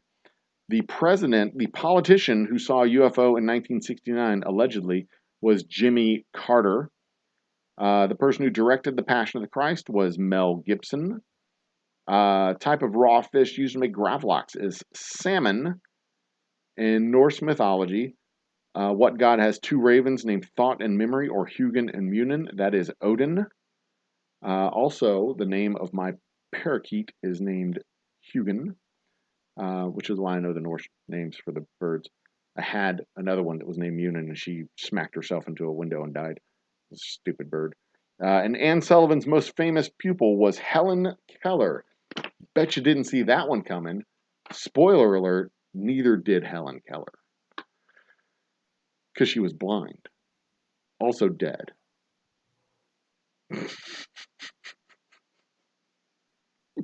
Womp womp. She didn't hear it coming either. Because she was also deaf. Okay, so we've got answers. Bimbo Barbarella got number 1 correct. Utah, but Poseidon is not the correct answer. It was Neptune. Neptune. Aborigines, correct. London Eye, correct. Superior Agnew, incorrect. Mel Gibson, correct. Two-headed fish, good God. Loki, incorrect. Betty White, also incorrect. So what was that? 1, 2, 3, 4. Bimbo Barbarella got 4 correct. Miss Hopkins, incorrect. Incorrect. Correct. 1, 2, 3. Mrs. Hopkins got 3. Vanessa Kitty has 1, 2. It is not the wheel. 1, 2, 3. Mel Gibson. Odin, 4. Correct. The blind and the deaf girl. That is, while factually correct, that was not her name. I'm not going to accept that answer. Good try, though, Vanessa. Good try. Goddamn Bacon got Utah. Neptune is not. Yes, Neptune is correct. Hot damn. Goddamn Bacon got 1, 2, 3. And 4, Helen Keller. That is correct.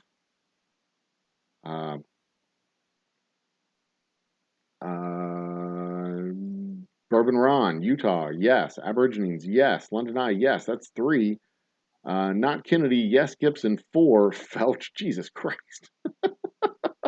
And Helen Keller, number 5. That is right. What did you answer Felch to? Oh, salmon. Gotcha. Good Lord. See, that's why we can't have anything nice. Utah, correct. Aborigines, yes. The Mad Max actor, again, while factually correct, that is not the correct answer. Not Puffer, not Thor, yes, Helen Keller. That is 3 for Addie Pakal. Utah, not Utah, yes, Neptune. Aboriginals, the London Eye. Gibson, Salmon, Odin, 7 for James Morgan. Holy crap, James Morgan teamed up. Right? And Top Shelf Dustin got 1, 2, 3 correct. Okay, so. And I'm sorry I didn't repeat number 4. I did not see the question come up that you needed to repeat number 4. So Addie Pakal got 3 in this round. Bacon, 4. Vanessa Kitty, 4. Mrs. Hopkins, 3. Bembo, 4. Top Shelf Dustin, 3. James, 7. Bourbon, 5. I gave you points for Aboriginals. Yeah. Dustin or James, chill. He retracted the comment. That's fine. Let's see here. Addie Pakal has 11. Bacon has 17. Vanessa Kitty, 14. Mrs. Hopkins, 18. Bimbo Barbarella, 17. Top Shelf Dustin, 11. James Morgan, 14. And Bourbon Ron has 9. And Mrs. Hopkins does get honorable mention for the answer of Mike Wasowski for the best pupil. That is an excellent answer. That is truly an excellent answer for the best pupil. Yes, true indeed. Okay. Another matching round. We got, what am I looking for? The PDF. There it is. Now, what you do with this round, again, if you're looking at it on your phone, my apologies. It is small. It's hard to see. That's what she said. Just do your best. That's what he said. That's what she said. That's what she said too, yeah. So what you got down here is, make this as big as I possibly can. Also, what he said. So you have down here at the bottom, you have countries, a list of countries down here at the bottom, as you can see. And up here at the top, you have websites, Wix, Alibaba, Canva, SoundCloud, Yandex, Shopify, Spotify, Flipkart, and what the hell is that? Rakuten? Rakuten. Match the country to the company or to the website. So Sweden to whatever. I think I'll give you one. Sweden would be number 4. SoundCloud, I think, isn't SoundCloud Sweden? Or is that Spotify? Shit, I don't know. I'm bad at this. Don't trust me. I don't know. Clearly, I'm a dumbass. I don't know my websites and countries. But I do know Alibaba's China, so I can give you that one. So match up. I'll give them one. I'll give them one. Everybody gets one. So answer number 2 is, at least I think it's China. Let me look at the answer key. Okay, yeah. There you go. You can trust me. I just looked. A 43-inch screen. Jesus, that's, man. You're okay. Awesome. So number 1 would be Wix. What country is Wix in? Number 2, Alibaba. What country is Alibaba from? That is China. Number 3 is Canva. What country is Canva from? SoundCloud is number 4. None of these say the United States, so I couldn't even begin to guess. Yandex is number 5. Shopify number 6. Spotify number 7. Flipkart number 8. Rakuten is number 9. All right. So one more time. Number 1, Wix. What country? Sweden, Russia, Israel, Japan. In fact, I think I know 2 of these outside of Alibaba. Because somebody told me about Yandex. And I think I know what Spotify is. Because that was in the news recently. Like 5 months ago, I guess. When Joe Rogan did the thing. Or they did the thing with Joe Rogan. I've never heard of Flipkart. I don't know what Rakuten is. Shopify, I know what Shopify is, but I never used it. SoundCloud, I know what it is. I'm too old to use SoundCloud. I'm not allowed. Canva, I think, is one of those coupon sites or shopping code sites. I don't know. And Wix, It's like a photo editing. Oh, is it? Cool. Wix is the website that I actually use to make my the web service that I use to make my website, as a matter of fact. The Old Humble Distilling.com website is done with Wix. Did I just freeze everything? Everything looks like it froze. Okay, good. I'm trying to move things with my cursor in the wrong screen. And I'm like, why is this not working? What is going on? Okay. So you get, I'll give you 30 more seconds. Everybody knows Alibaba, bacon, because I gave that answer. Definitely China. Okay, so everybody gets, I'm going to spot everybody 1 point. So basically nobody gets a point. Nobody gets 1 point. Because everybody gets one, nobody actually gets any. So the other 8 points are, you have 9 seconds to finish. Is Canada? Yeah, Canada is an option. How about that? Canada's China. Bourbon Ron may be the one who sweeps points on this one. Okay, it's time. I'll get your answers in now or forever hold your pee. 3, 2, 1. That's the buzzer. Okay, answers. Number 1, Wix is out of Israel. Number 2, Alibaba is out of China. Number 3, Canva is out of Australia. Number 4, SoundCloud is out of Germany. Number 5, Yandex is out of Russia. I think that's like a search engine like Google. Number 6, Shopify is out of Canada. Number 7, Spotify is out of Sweden. Number 8, Flipkart is out of India. And number 9, Rakuten is out of Japan. See, originally I would have thought Rakuten would have been out of Russia, but no, Yandex is out of Russia. I knew exactly 3 of these. I knew Alibaba, Yandex, and Spotify. And interestingly enough, I knew Yandex because of a conversation I had on election night back in April or May, back in May in the runoff. So there you go. How do we do, Lisa? Yeah, tomorrow for that. So- Okay, so you know what would be helpful? Hmm. If you posted the answer key. Okay.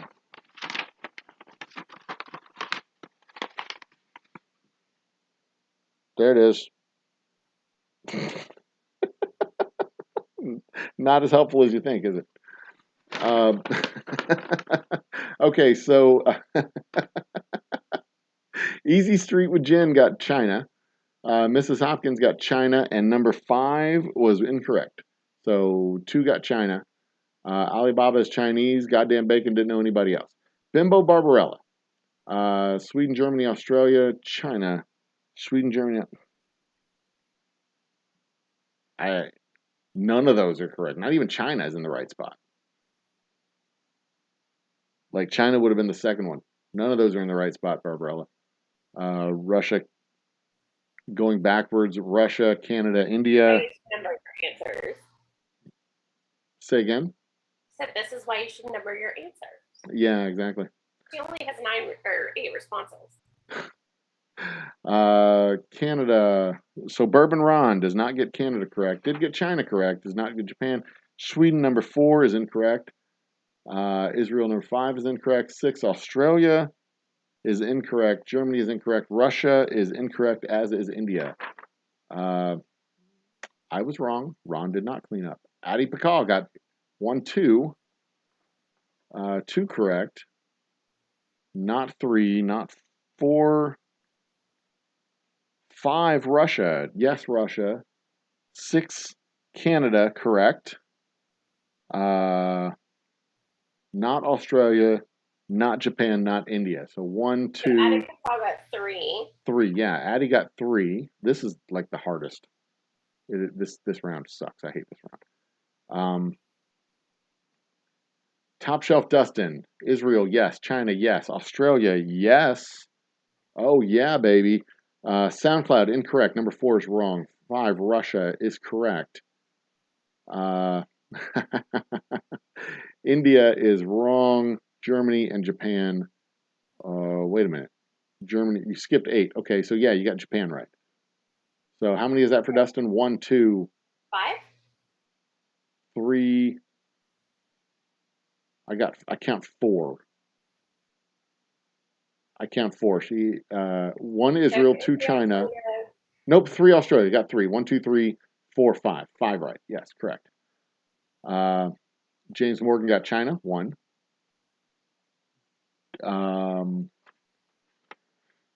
Sweden was 4. I may have thrown people off with saying SoundCloud was Sweden. Sweden was definitely Spotify. Question 6 is Israel, incorrect. Canada 7, incorrect. Australia, Russia, incorrect. So you got India and China. No, China, just the 1. For James. SoundCloud was not Sweden. SoundCloud was Germany. Sweden was Spotify. No, Ron, you were not close. But I was misled when I saw the answers because you answered them all. Like, Ron knows them all. Fantastic. But no. Canada, Germany, Japan. Top Shelf Dustin, you went and answered them. You got the answers in Canada, Japan, Germany, and Japan, but still only number 9 was correct, Japan. No worries. No problem.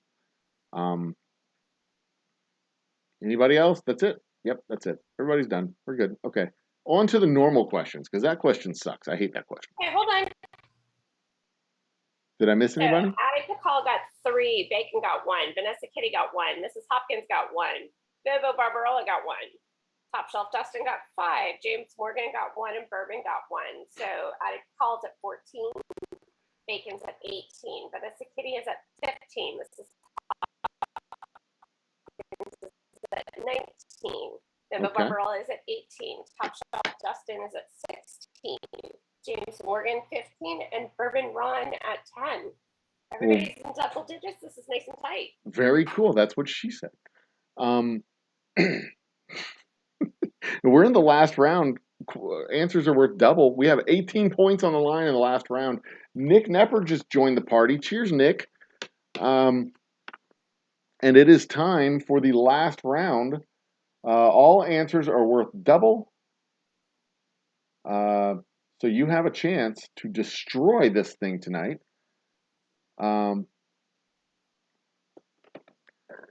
Let's get into the question, shall we, Lisa? Shall we?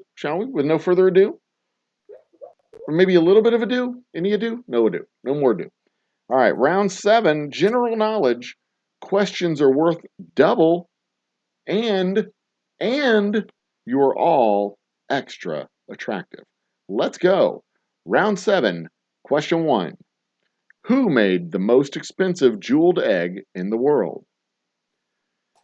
Who made the most expensive jeweled egg in the world? And remember, put all your answers in one chat line and hit enter. And number them so we know what answers belong to who. Number 2, what is a word that is spelled the same forwards and backwards called? What is a word that is spelled the same forwards and backwards called? They're looking for the term, not a word that's spelled the same forwards and backwards. They're not looking for mom. They're looking right. They're looking for the word. Number 3, what section of an orchestra is the glockenspiel part of? What section of an orchestra is the glockenspiel a part of? Question number 4.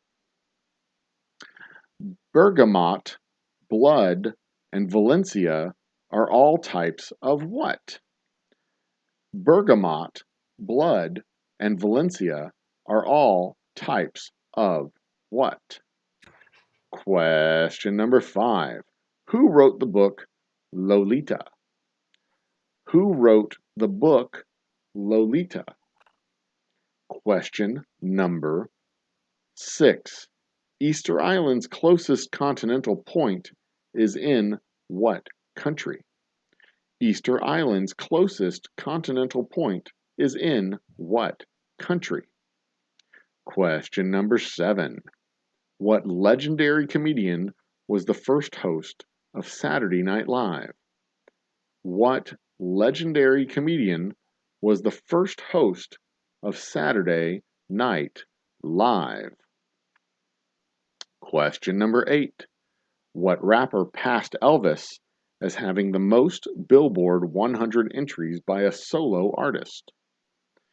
What rapper passed Elvis as having the most Billboard 100 entries by a solo artist? Question number 9. What European country's name means land of rabbits? Was originally... This fucking question. What European country's name means land of rabbits and was originally called Iberia due to it being on the Iber River? This question. What European country's name means land of rabbits and was originally called Iberia due to it being on the Iber River? That is the last question. They saved the worst one for last. Jesus. Like, seriously, it says, it's like a phrased, what European country's name means land of rabbits? Question mark. Was originally called Iberia due to it being on the Iber River. Not even a full sentence for the second half. The second half, just, ugh. Like, whoever wrote this was drunk. Or in middle school. Just slapping crap onto a page. That is the end of round 7. All points are double. Get your answers in. You have, let's go with 6.5 hours. No, I'm kidding. You have 30 seconds. 30 seconds. 30 seconds. Now you have 25 seconds. 25 seconds. Now you only have 20. 20 seconds to get your answers in, or forever. Make that 15. 15 seconds to get your answers in, or else. Or, well, Now you only have 19 seconds, or else. No, wait, that went in the wrong direction. You have 3 seconds. 2, 1. Get your answers in now, or forever hold your pee. Answers in now, or forever hold your pee. That is an ancient Polish curse, and it was adapted for use in weddings. Instead of pee, it was peace. That is a true story. I did make it up, but it is a true story that I made it up. So there's that. Answers to the questions. Let's start with question number 1. Who made the most expensive jeweled egg in the world? Could also be name somebody who makes jeweled eggs. Carl Fabergé, or simply Fabergé. Fabergé. What is a word that is spelled the same forwards and backwards called? The answer is palindrome. Palindrome. They were looking for the thing that the word is called, not a word. Interestingly enough, that entire question was phrased in such a way that it is spelled the same way forwards and backwards. What section of an orchestra is the glockenspiel a part of? That is percussion. Bergamot, blood, and Valencia are all types of oranges. The book Lolita was written by Vladimir Nabokov. Vladimir Nabokov, or simply Nabokov. That would be acceptable per the answer key in my hand. Easter Island's closest continental point is in Chile. The legendary comedian who was the first host of Saturday Night Live was George Carlin.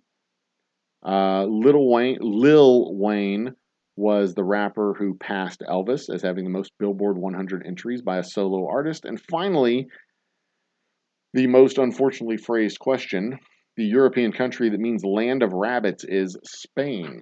The European country named land of rabbits is Spain. Spain means land of rabbits. Land of rabbits. Who'd have thunk, right? Didn't see that one coming, did you? Neither did Helen Keller.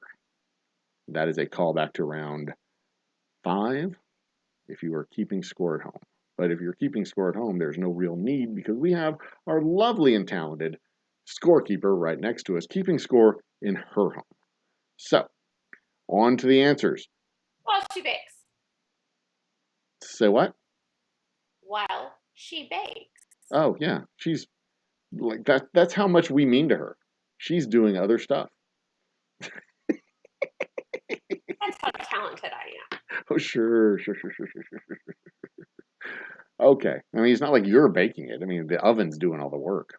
You just did the preparation.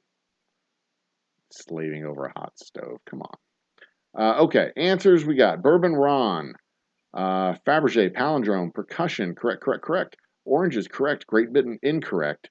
Steve Martin, incorrect. Snoop Dogg, incorrect. Spain, correct. That is 1, 2, 3, 4, 5 for Ron. Times 2 is 10. Well, what do? You just count the answers, then multiply by 2? Yes. Okay. Top Shelf Dustin got 1, 2, the back section. That was pretty good. That's good. That is good. 1, 2. Nope, just 2. Very good.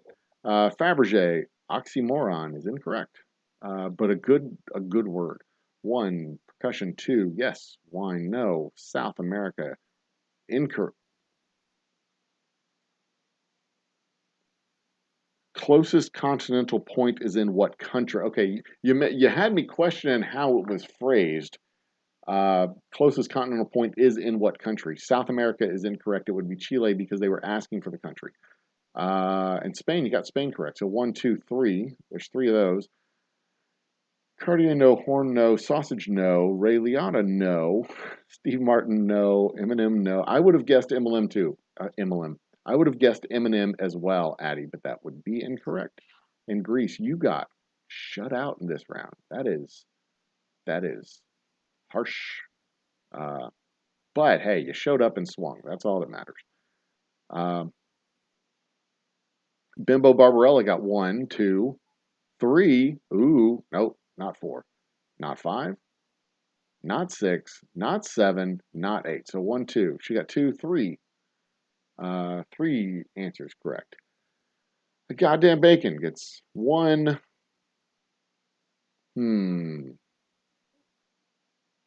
Just One. 1. Just 1. Nobody got Nabokov. Nobody got the Russian writer. Wasn't he a Russian writer? Nabokov? Wasn't he a Russian writer? Nabokov, whatever his name was. Nabokov. Yeah, Vladimir. He was almost certainly a Russian author. I mean, name another country where Vladimir's come from.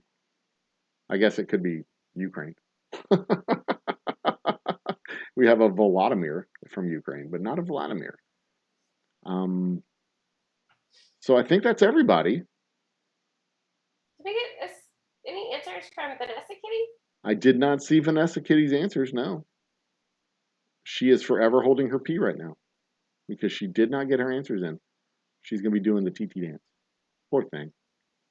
I will lift the curse. You may go to the bathroom at your leisure. All right, so tally up the score, Lise. I think we're set. Okay, I got Addie Pickle. Hold on, hang on. Time out before you. Hold on. Whoa. Before you go on, we have a dispute. Top Shelf says percussion is in the back. Will you accept in the back? Yeah, me neither. Okay, nice try, Top Shelf. Good job.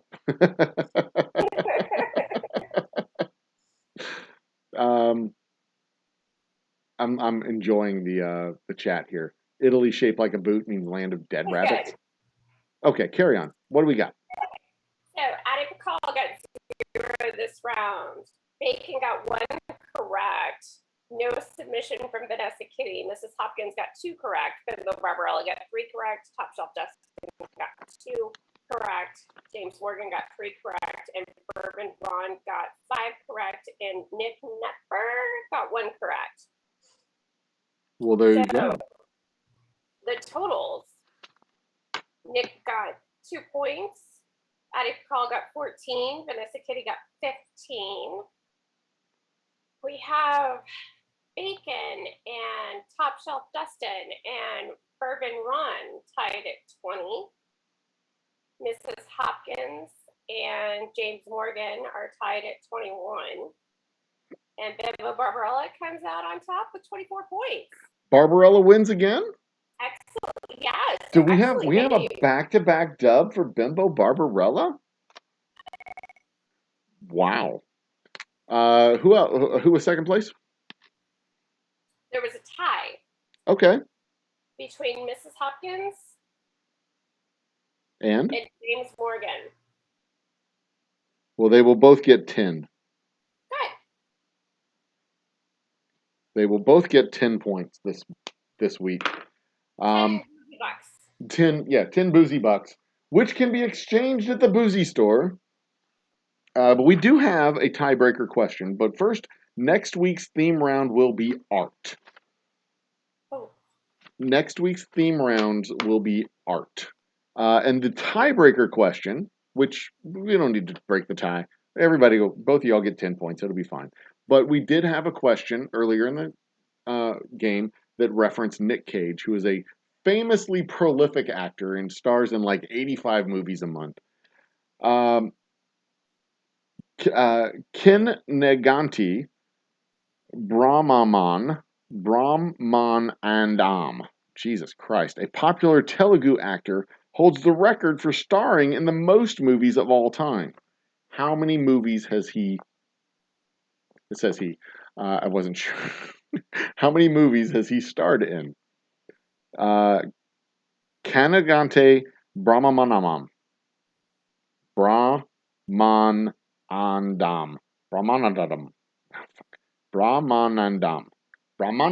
There we go. I got it right eventually. Doesn't matter how you get there, just as long as you make it there in the end. He is starred in. That is Clint Brook. We got a new name in chat. Cheers, Clint. Welcome to the party. 176 is Clint's guess. We can go by Price is Right rules. The closest without going over wins. This is a Telugu actor who has the most movies of all time. How many movies has this individual has he starred in? I'll give you 30 more seconds because all you're doing is typing in a number. And I will, whoops, I will turn on my stopwatch.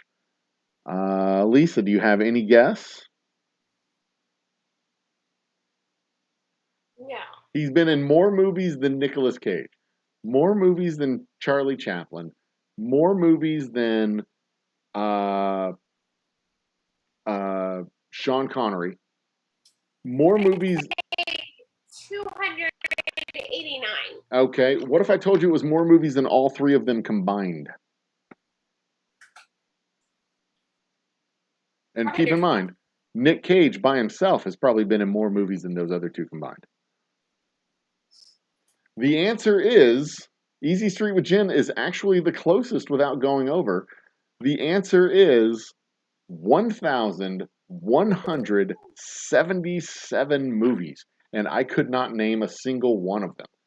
Not because I don't know them, just because I couldn't pronounce them. And they've got like 85 letters in them, and they're all consonants.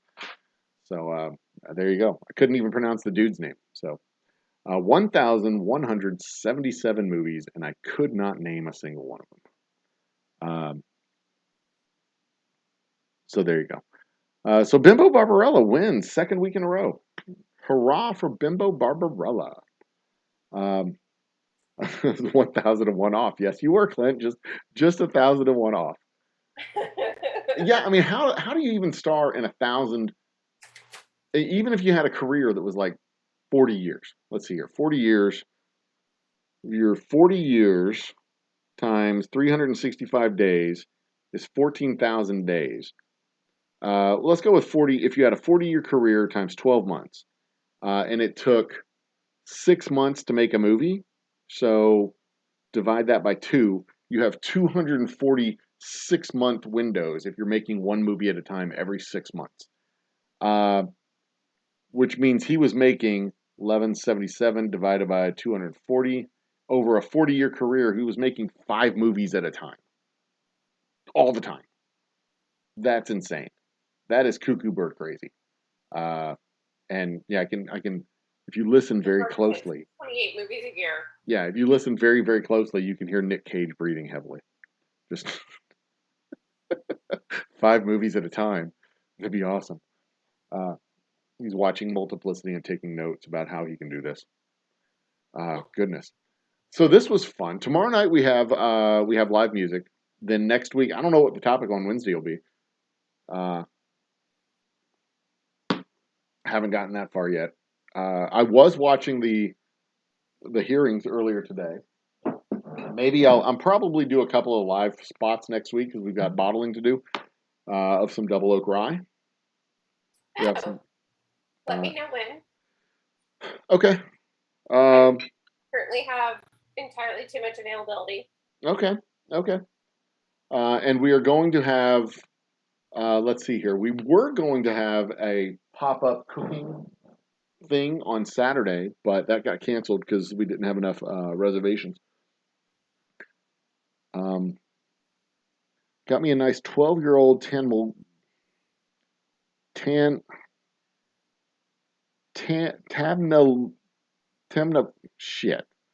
Scotch aged in American sherry casks. A 12-year-old Scotch aged in American sherry casks. That is, you mean Steve? Multiplicity, you mean Steve? Okay, so full disclosure, I like Scotch. I really like single malt Scotches. What I do not like is I don't like sherry and I don't like port. So I don't like Scotches that have been aged in sherry and port casks. Those are not my favorite whiskeys. And in fact, when I've had good Scotches that were aged in like I could recognize that they were good Scotches. But I did not like the flavor because I did not like the finishing barrels of sherry and port. And it was very disappointing to me because the younger aged whiskeys that I had from that particular company, I'll say it, It's Balvenie. Um, their 6-year-old was, I like their 6-year-old better than the 11-year-old because the 11-year-old was finished in a port cask, and I like the flavor of the whiskey, but then that finish to it, that port finish, it was just dreadful. I did not like it at all. So uh, it was almost bad enough for me to pour the drink out. Like I was like, ew, trying to find a place to hide it and make it go away. But somebody took it off my hands, so that worked out really good for everybody. Um, can't pronounce most of the scotches. They do have a quite interesting use of the English language in Scotland. Um, Lisa, you're going out of town tomorrow. I am. Where are you headed? Are you going off to watch another basketball game? No. Lisa's a I big follow fan of the Mavericks.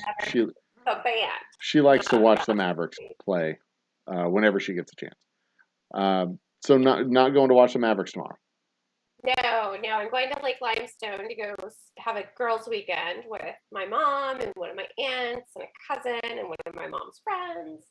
Yay, So that's hurrah! why I'm baking tonight. Oh, cool. I am taking that breakfast monkey bread thing with me so that we have breakfast for the weekend. That is cool. That is very cool. Dustin, the Balvenie, I think it was the 6 that I liked and the 11 that I didn't.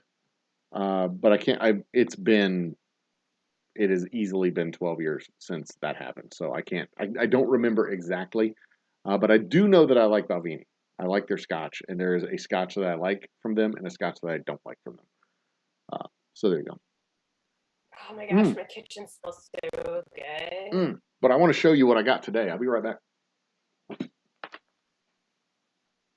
So the breakfast casserole bun thing is baking, and it smells like bacon. So and yesterday, here.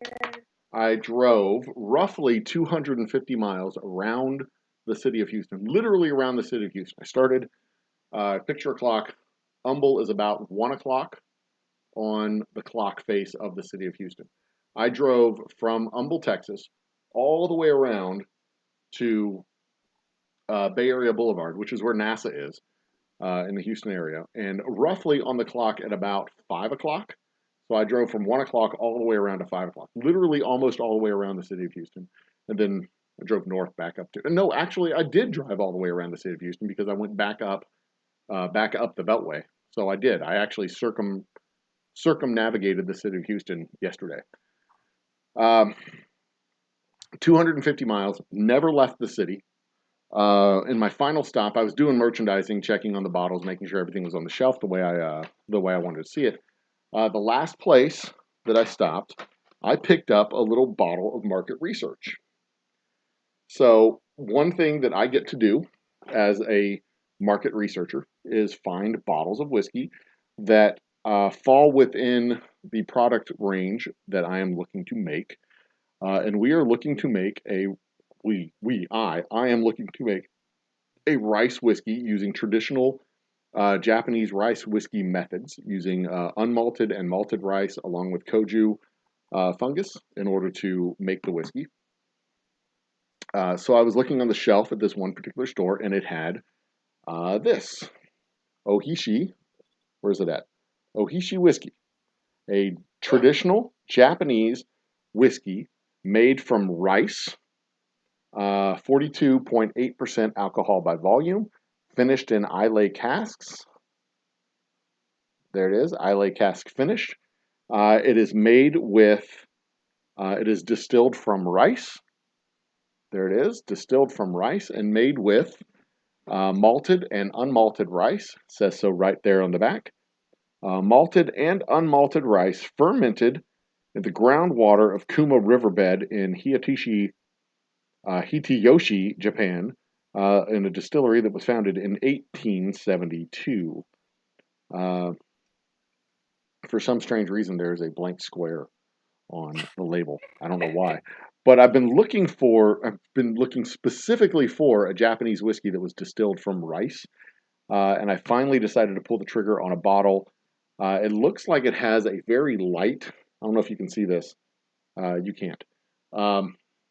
It has a very light color to it. I don't know how long It's aged. See if you can see this. See that? It's got a very light color to it. The bottle is green. The bottle is green, and it has a very light color to this whiskey. I haven't opened it yet. I'm going to save this until next week, and probably open it up on Wednesday during the show. Do a little. In fact, maybe that'll be the topic for the show on Wednesday. We'll talk about rice whiskey, the history of rice whiskey, and the story behind rice whiskey and the rice industry in the the state of Texas in general, and the city of Houston specifically, because cotton was king in the city of Houston for decades. But long before oil was king in Houston, cotton was king in Houston. Of course, cotton was king all through the South and Texas generally. But rice was established in the southeast marshes and coastal regions of Texas by a Japanese family. We have the second largest rice growing region in the entire United States is right here in the southeast part of Texas. So maybe that's what I'll talk about on Wednesday. That'd be fun. That'd be fun. Yeah. The history of rice and the story of rice whiskey. And we will have an authentic Japanese rice whiskey. And maybe I will even get a geisha. No. I think I'm allowed to do that. Because I mean, if I don't tell the Mrs. Old Humble Guy, if I don't tell her that I am 100% allowed to do it. I will tell her. Well, you're not going to be on the show. You won't even know. It'll be fine. Could pop in. You don't watch the show. I could pop in. You don't watch the show. You're lying. I know you don't watch the show because you never mention any of the stuff that I say about you on the show. So. I watched the Wednesday night one, but I have watched some of the Friday night ones that I haven't been at. Oh, well, you're at the Friday night ones. I mean, come on. Popped in. Okay. So, hey, you guys see what I made? Yes. What did you made? It smells really good. And we're at 6:03 now. You guys are the awesomest. Y'all are the heroes. The higher that number goes, the more fireworks I light off on July 4th. So, be awesome. Continue to tell your friends. Never heard of either age statement. Sorry that you guys can't smell this because it smells me. And Dustin, I may be getting that age incorrect, so that may be why you never heard of that age statement. What you got? Ooh. It looks like a bundt cake that's just in a square pan. Yeah, bundt is kind of a pain in the ass. It's up on a shelf that I can't. Yeah. Well, anything that's on the my little breakfast casserole with the bread thing. Anything that's on the second shelf or above is pretty much impossible for you to reach, right? Yeah. Check out these cabinets. Good night, Addie. Thanks for joining us. Thanks for having fun with us. We appreciate it. Yeah, those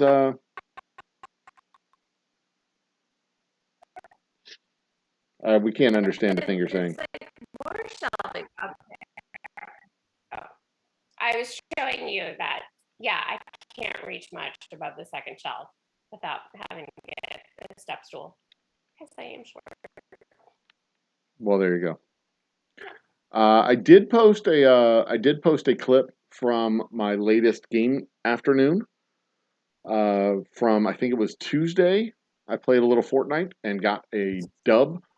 Oh, I stream when I play Fortnite. I stream on our Twitch channel, which is the Old Humble Guy on Twitch. Easy to find. And so if you're on Twitch, find us and like us and follow us or whatever. When I pop in, when I jump on the Xbox and do some gaming, I usually stream that, especially when it's Fortnite, because sometimes I'm good, most of the time I'm bad, but I'm always entertaining. So there's that. And then I took that little clip of the actual one victory that I had on Tuesday and posted it up on this channel. So if you want to go see what a default dad looks like when I'm not playing terrible at Fortnite, that's the place to go. And yes, I am going to do the fireworks show. I'll probably do it live, James Morgan. I'll probably do the show live and record it while I do it, and then go back and edit it out. So it'll probably be about a 30-minute to an hour-long stream, and then we'll record it. We'll record it live. We'll do all the chat stuff, but then I'll also have a second camera that we're doing for a second shot, and we'll put it all together. It's going to be at least 600 fireworks going off. So I've got a cake that I've already told my fireworks guy. They've got a cake of basically Saturn rockets that count 440. They're going to be launching. We'll be launching those off, and then I'll have some more around it connected with long fuses, basically model rocket fuses that we'll light them in sequence and send them off, and we'll have another 200 or so going off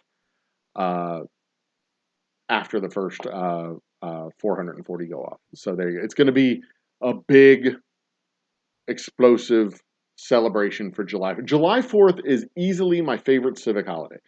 In years past, I've come on here and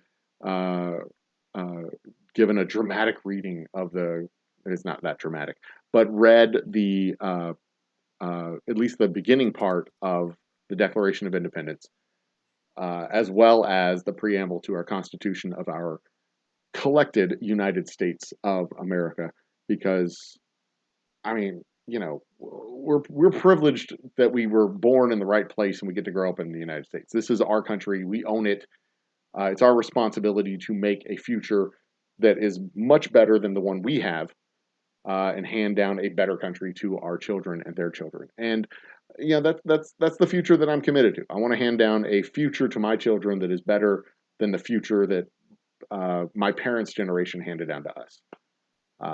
And the very, very least that we can do is be engaged with our civic culture and the history of our country, and be committed to doing more, to doing more. So there you go. At what point in life does one get to have their own fireworks guy?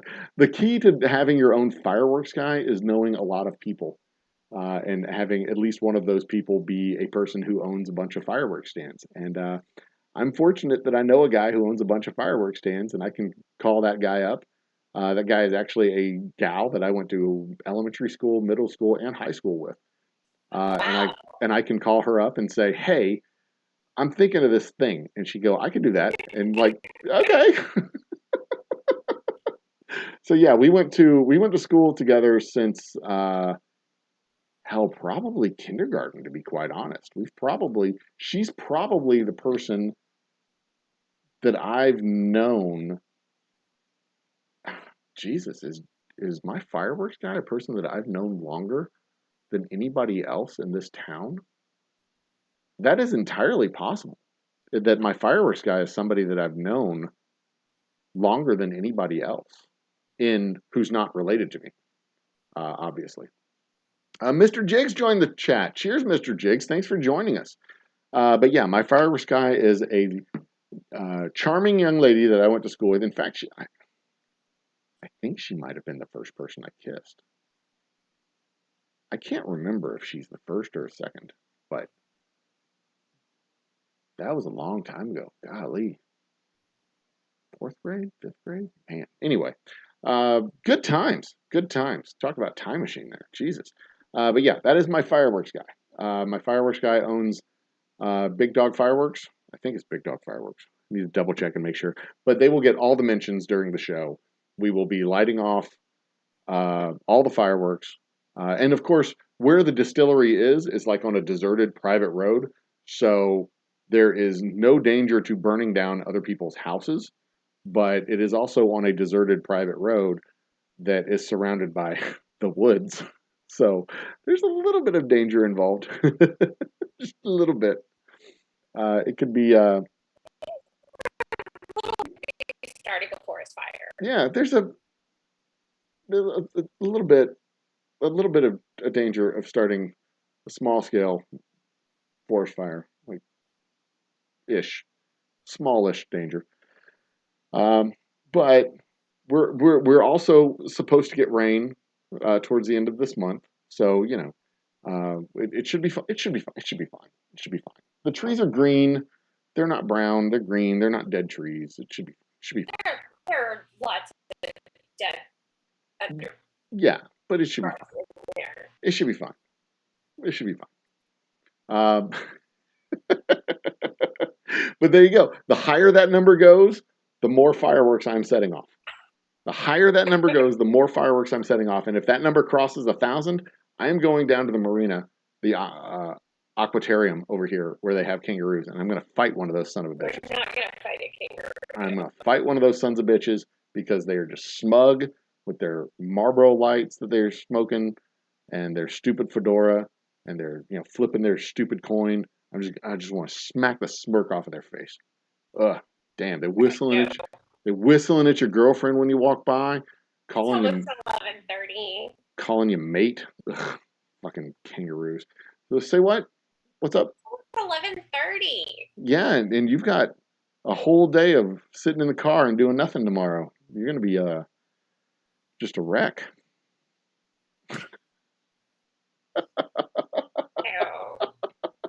Well, everybody tell Lisa good night. Good night, y'all. Tell Lisa good night, and I will I'll let you go, and then I'll wrap up the show. As long as chat's going, I'll keep going for another 30 minutes or so at least. But when chat is ready to wrap up, I'm ready to wrap. We've already declined down from 13 at the peak down to 7, so maybe it is time to wrap it up. Lisa, good night. It was a pleasure. Thanks for joining me.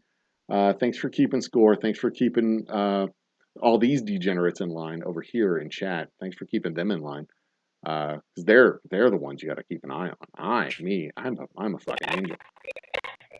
All right. Good night, Lisa. Bye. All right. So the monitor that I see Lisa on is over here. So, but my camera is over here. So when I'm actually looking over here at Lisa, I'm not looking over here at y'all. But when I'm looking over here at y'all, I'm not looking over here at Lisa. So there's a little insight into what's going on behind the scenes. But okay, let's wrap this up because it's pushing 11:30. I've got a little bit of work that I need to do before I go to bed, so I'm going to wrap all this stuff up. We've got a very busy day tomorrow at the distillery. I might do a live from the shop tomorrow morning before lunch, and then wrap that up, come home, clean up, and go back out to get ready for the show at doors open at 6. Music will start around 7 or 7:30. So tune in for that. What are we doing? What are we doing tomorrow? What are we doing tomorrow? What are we doing tomorrow? Let's look. It is right here. No, which one is it? It is not the sample flight. That's not the one. Friday Night Live. That's the one. Tomorrow night, Patrick James Ray playing tomorrow night. Original music, roughly 2 hours of full original music to be able to watch tomorrow night. I'm looking forward to it. It's going to be a great night. It's going to be warm during the day, but it should cool off nicely in the evening. Thanks a bunch, Mr. Jiggs. Good night to you. Hopefully I'll see you tomorrow night for the show. If you can't make it out live, you can at least watch it. The admission for Friday night is $0. It costs you $0 to come to the show and watch it live. Cocktails are $7, I think. A sample flight of whiskey, which is approximately a shot and a half worth of whiskey, is also $7. So you can get a flight of our samples or a cocktail for $7. We will have food. The food will probably be pizza from Little Caesars. So it's not gourmet by any stretch of the imagination, but at least it's cheap. And I charge you by the honor system of $1 a slice. So do with that what you will. Come on out and have fun. That's the goal of the night. Come out, have fun, listen to some good music, drink some good whiskey, meet some people that you may not know before. Hell, bring a couple of friends. So when you bring a couple of friends, then you have a couple of people you can talk to while they're playing, and just fucking enjoy yourself. That's the whole point. Honestly, still working while drinking with us. That's how you should do it, Dustin. That is truly how you should do it. Um, but yeah, I mean, I've got a little bit of work to do after this too. I'm working on some shelf talkers, which are basically business cards that I put up under the shelf that has our latest set of awards that we got for all of our whiskeys. That was why I drove around, literally all the way around the city of Houston yesterday. 250 miles that I drove yesterday, at least 250 miles. So I was visiting the stores that had our double oak rye on the shelf, but I was also mapping out where the different stores are to break the city into sectors. There are 40 Specs stores in the city of Houston that have at least one type of bottle of my whiskey, at least the straight whiskey. Some of them have the special reserve and double oak rye as well. So the goal is over the next 4 weeks, by the end of July, to be able to go and put these shelf talkers on all on the shelves where all of the whiskey is at in the city of Houston. Then get out to the other stores in the rest of the state of Texas, including Dallas, San Antonio, Austin, Corpus Christi, McAllen, Amarillo, uh, Abilene, Wichita Falls, and even El Paso, getting all the way, and Beaumont. I don't want to leave off Beaumont and Galveston, just making my way all the way out there. But I also count Beaumont and Galveston as part of the Houston area. So there you go. But $110 the other day for 4 half-ounce pours. Holy shit, Dustin! $110 for 4 half-ounce pours. That's cuckoo bird crazy. I spent. Well, I guess that's not out of the what 4 pours would be $110 divided by 4. That's like $30 a pour. That's a lot of money. That is expensive. That's more expensive than I thought it was. Um, anyway, but yeah, I mean, everybody has their hobbies. If that's what you like to do, do it. There's no shame in that. Enjoy your whiskey. That's the most important thing about whiskey. What a lot of people forget is that it should be enjoyed. There's no reason to not enjoy your whiskey. It's a recreational drug, for crying out loud. You should recreate when you're drinking whiskey. That's what whiskey's all about. Just drink it how you like it, and be able to relax and kick back and just uh, enjoy yourself. That's fun. Um, all the crazy new distilleries, it's hard to keep up. That's why you stick to top shelf stuff. Be some time before I had to learn all the new distilleries because they haven't reached top shelf. That's true. There are a lot of the distilleries in Texas, especially. We're most of us are like 10 years old. But we're also in the Houston area post pandemic. We're going through a consolidation of both breweries and distilleries in the Houston area, at least.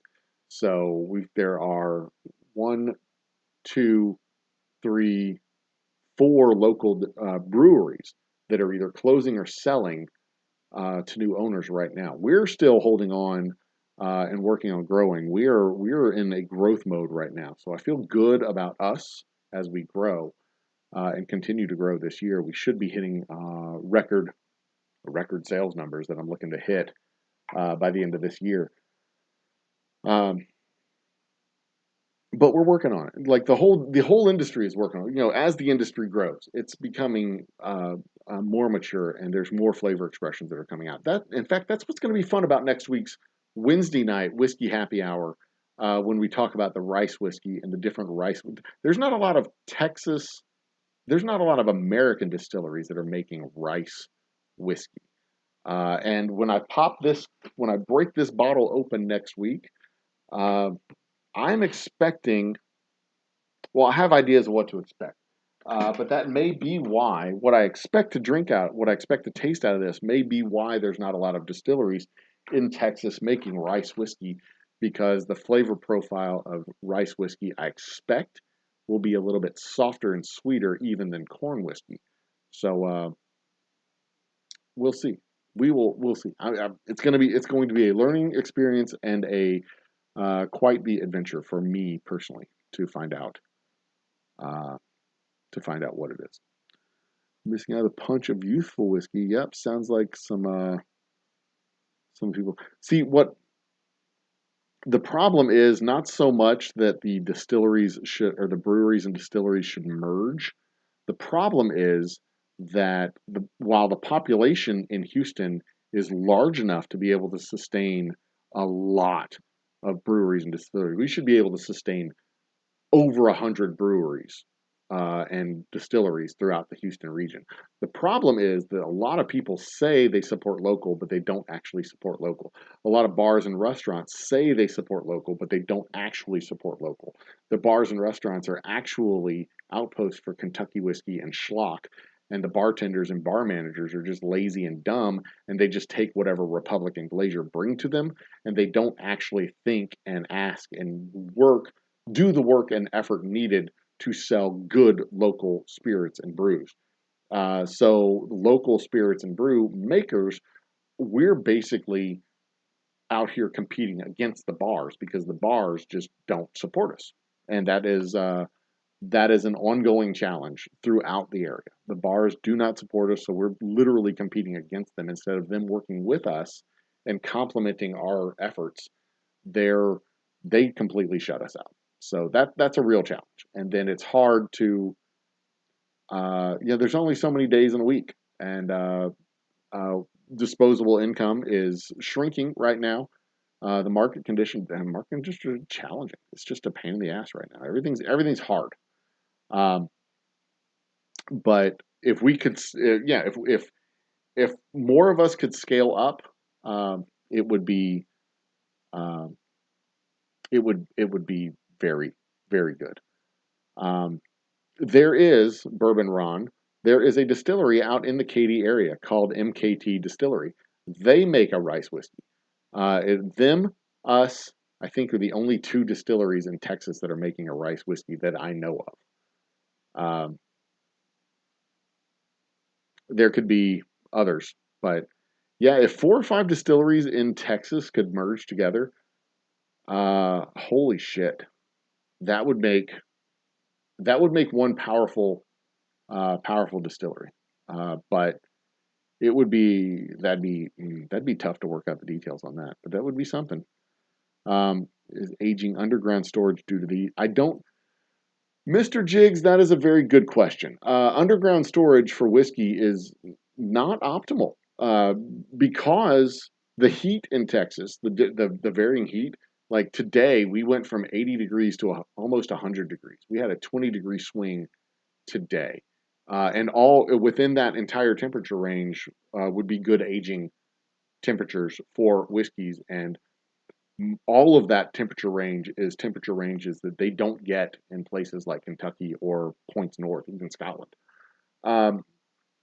Underground aging, if you go into a cellar, a root cellar, or basement, or somewhere underground, tunnel system or something, if you go underground, you're going to get a stable temperature and stable humidity and stable climate. And that's not actually good for aging whiskey. What you want when you're aging whiskey is temperature fluctuations so that the whiskey will go into the wood and out of the wood and kind of breathe in this cycle of expansion and contraction. So aging underground defeats the purpose of the heat and temperature and climate fluctuations that you have over the course of a day, over the course of a month, and over the course of a year in climates such as Texas. So I don't think that there are more distilleries that are just putting barrels out in the sun than that are putting barrels underground. So there you go. What else is there?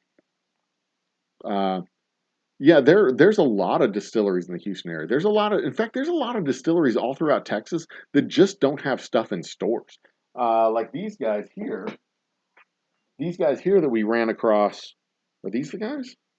Yeah, these guys that we ran across when we were on our last vacation, the Schitt's Creek Distillery that's out near Burnett. It's actually Liberty Hill, Texas, is where it's located, but it's out near Burnett. Schitt's Creek, their stuff isn't in stores, but this whiskey, it was a perfectly delightful whiskey, perfectly nice to drink, perfectly enjoyable. It was a good whiskey, but they're not in stores. You actually have to be at the distillery in order to buy the whiskey. So there you go. India is doing underground aging. Really now? I had no idea. Maybe it's, I don't know. I'm sure there's a reason that they're doing it. I'm sure there's a reason they're doing it. I don't know. But maybe it's something I should. Maybe it's something I should experiment with. I know that our distillery does not have climate control, but the building is insulated. So my part of the building is insulated, but we don't have climate control. So we'll have temperature fluctuations over the course of the day, but it's not the same wild fluctuations you have during uh, that you'll have outside. Like outside, our temperature inside won't get as hot as the temperature outside. It won't cool down as cool as it gets at night. So it stays in a tighter temperature range inside, but it also gets a little bit stuffy. So I need to turn on the fan and um, have the breeze coming through. Quality of cast needing time might be the reason for India and Taiwan to use cells.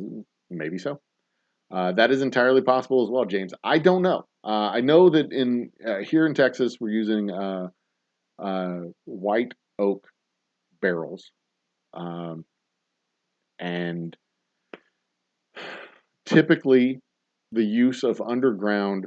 Now, it wasn't uncommon for people in the way back when they had private barrels for their farms. They the farmers would go and have their extra grain distilled, put into a barrel. They'd take the barrel back and bury it in their garden, or a grove of trees or what. My great great great great great great great shit great great grandfather would use used barrels to make rye, and he would bury the barrels in the pecan groves with pecan wood in his rye barrels. That's where our pecan rye is going to be coming, the same type of recipe that our pecan rye, when we come out with that next year. That is where, that's what my great great grandfather used to do. He'd bury it in our pecan grove in Natchitoches, Louisiana.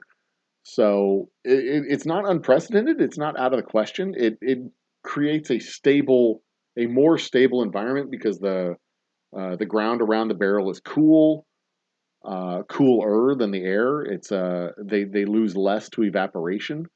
But I think it would probably slow down the aging process because you'd have less temperature fluctuations, less heat, less everything. It would just be, I mean, it wouldn't not warm up. It wouldn't not warm up and cool down. There would still be some heating and cooling. But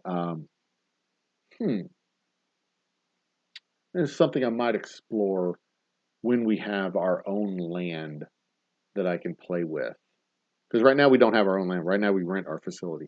And we rent our facility on the land that we're on. So when we have our own shop, maybe I'll do that old Southern traditional method of burying the casks in the groves out back.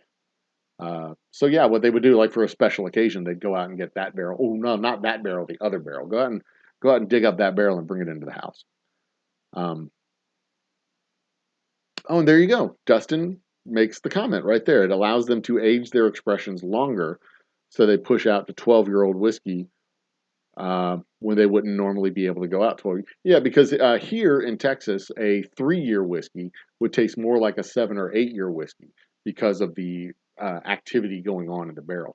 So yeah, I mean, you're typically not going to get 10 or 12-year whiskey out of Texas because of the climate. And I mean, by the time it gets to 10 years, you're not going to have hardly anything left in the barrel. But yeah, if you bury it in soil, you will almost certainly be able to age it longer because it slows down the whole aging process. There you go. Good. We're on the same wavelength here. We're on the same wavelength. Just read the age statement on a bottle on my shelf. Aged at least 12 months. Yeah, there you go. What bottle on your shelf are you talking about, Bourbon Ron? What do you got? Aged at least 12 months. It's not a straight whiskey, obviously, but I am curious. I am curious what the bottle is. This, our Japanese rice whiskey that we have here, I don't think it has an age statement on here. Distilled from rice, product of Japan. It does not have an age statement, and it does not say whether it is straight. So it's almost certainly less than 2 years old because it doesn't have an age statement. And it doesn't say that it's straight whiskey. I really want to open this, but I'm not going to open it tonight. Y'all are just going to have to wait. Oh, Treaty Oak. Yeah. Treaty Oak. They probably use 5-gallon casks, small casks, age it quickly in 5-gallon casks. My Boomtown bourbon, this one, is aged 6 to 9 months, and it says on the label, I think we put on the label, aged at least 6 months. Where do we say it? Nope, I don't have an age statement on here at all. I don't put an age statement on here at all. So there you go. I have to double check the rule to make sure that that is still legal to use those labels. Anyway, all right. Poured an Amrit in honor of the discussion. Amrit being an Indian. Cadenbaum, finished in rum, sherry, and brandy casks. Ah, very cool. Very cool. See, that's the thing that they can do with other smaller distilleries in other countries that are not bourbon. They can do stuff and finish it in rum, sherry, brandy casks, and things like that. It's very cool. They make for very, very cool, very, very cool whiskeys. I like exploring different expressions and different expressions and different styles. And that's one of my biggest criticisms that I have of the factory whiskey industry coming out of Kentucky, is that there's very few alternate expressions of the bourbon. All of the bourbon coming out of Kentucky, or most of the bourbon coming out of Kentucky, comes from a fairly tight geographic area. It's the same climate, the same soil, not that the soil matters. It's the same climate, the same water, the same temperature, the same altitude, the same humidity. They generally use a very similar grain bill, 60 to 70% corn, 20% malted barley, 10% rye, or 20% rye, 10% barley, rather. So most of them taste very similar to each other. And that's one of my biggest frustrations with the factory bourbons coming out of Kentucky, is they've got to sell a tremendous amount of whiskey for it to make a blip on their radar. You know, if you're selling whatever 1 million cases a year, you're not going to do something that only sells 500 or even 5,000 cases. You're not going to. It's not worth it. That's less than 1%. Is less than 0.5%. Is less than 1/10% of your overall sales budget. So why would you bother? Why would you bother doing anything that doesn't, sell 100,000 cases a year? And that's one of my biggest frustrations with the giant factory bourbon work that gets done. Is, oh yeah, I mean the rick houses, they make some of the difference. Not a huge difference. They make some of the differences, but it's just this huge factory complex that is designed to make homogeneous whiskey, and that gets boring. That's just dreadfully boring. You you you end up having to go to small producers in other states, or even small producers in Kentucky, to be completely fair. But even small producers in Kentucky are going to be very similar to large producers in Kentucky. You've got to go to places like New York or Colorado or Texas or Missouri, or places that are doing either unusual flavors or unusual finishes, or they've got a significantly different climate, a significantly different. There's only so much you can do with the grain bill. More corn, less corn, more rye, less rye. There's quad grains, but I'm skeptical of the quad grains because you get to a point where you're diluting the flavor potential of any one grain going into the drink after you get above 3, 4. I don't think 4 does much. You could swap out the rye for wheat, like what Maker's Mark does, but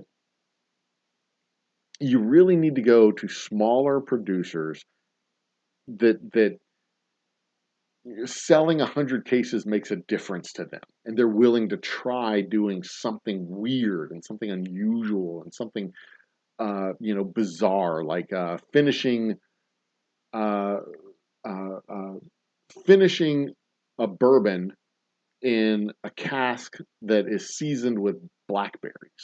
A blackberry finished. Oh, yay! We got a troll! Hooray! Let one of the mods take care of that ding dong. Um, Doing something like that, where uh, do we have any mods in the house? We're gonna have some mods in the house right now. We're gonna add you, Ron, and Dustin. Y'all are gonna both be moderators.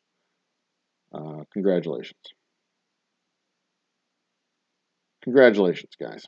None of my other moderators are here tonight, so I've just added you two as moderators. Congratulations. So there you go. Take care of that. So anyway, and by the way, if you want some naked adult dating fun, go check out those links.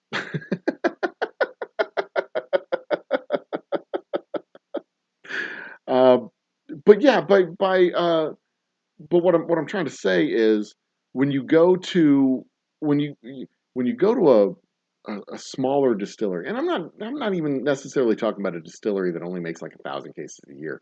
I'm talking about a smaller distillery, like a regional type of distillery, something you're not necessarily going to get in the big box stores. But when you go to another state and you say, who are y'all's whiskey producers? And they're like, well, these guys, I mean, Texas is a 30 million person market. So Texas has regional distributors in Texas. But, you go to a place like Louisiana, that have Louisiana, Alabama, Mississippi, that whole region. West Virginia distillers that have that area, and I've heard good and bad things about West Virginia distillers. I've only had good whiskey out of West Virginia, but up in the Northeast, Mr. Great Shot, you've been here a lot. You're going to become a moderator too. There you go. So now I've got 3 moderators in chat right now. Y'all can handle things from here on out. I'm going to go. I'm going to take a nap. No. But the smaller guys are able to take risks that the larger guys are disinterested in doing. Motherfuck, that guy's back. Welcome back, Naked HD Fun. Glad you joined us. Don't forget to buy a bottle of our whiskey. Go to the store, buy a bottle of our whiskey. You're the champions that we've been waiting for. We're gonna hide that user on this channel. Bye now. That user is now officially hidden on this channel. They're gone. What is going on? What is now going on? Are they? Oh, we're still getting timed out and stuff like that. Everybody's slapping the piss out of Naked HD Fun. This is fun. It's fun watching a troll try to get through. It's adorable. I've got certain keywords filtered out, so you can't come in and start talking about Nazis and certain offensive words that I find to be jarring and inappropriate in any circumstance or situation. So you can't post any of that shit in chat. But naked adult dating site, yeah, come on in.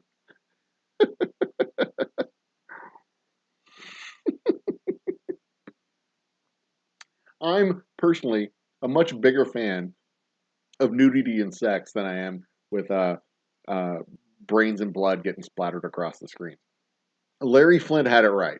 If we're going to expose our kids to war movies, we shouldn't be afraid to expose our kids to sex movies. Sex has killed far fewer people than war ever did. So Larry Flint at least had that part correct. Is he still alive? Is Larry Flint still alive? Did he die? I can't remember. Now, Mr. Jiggs, vodka talk. I don't have vodkas. Well, we make vodkas at the distillery. We do make vodkas at the Old Humble Distilling Company. We don't have a vodka label that we sell. We use the vodka that we make in cocktails at the bar. So we make vodka. We don't sell vodka. We don't have a label under which we sell our vodka. Not yet, at least. But I'm not ruling it out. Vodka has a fascinating history, but the market for vodka is just so damn. If you're not making thousands of gallons a day of ethanol, you're not making vodka profitably. That's uh, that's the that's the math for vodka. Yeah, you know, when you see a bottle of vodka on the shelf for $18, the distiller got nine. And out of that $9, the distiller had to buy grains, buy bottles, buy labels, spend the time to cook the mash, ferment the mash, distill the mash, and then go through the process of doing it again and then doing it again and doing it again. Usually distilling it 3 times at least in order to get the clarity and purity that they're looking for.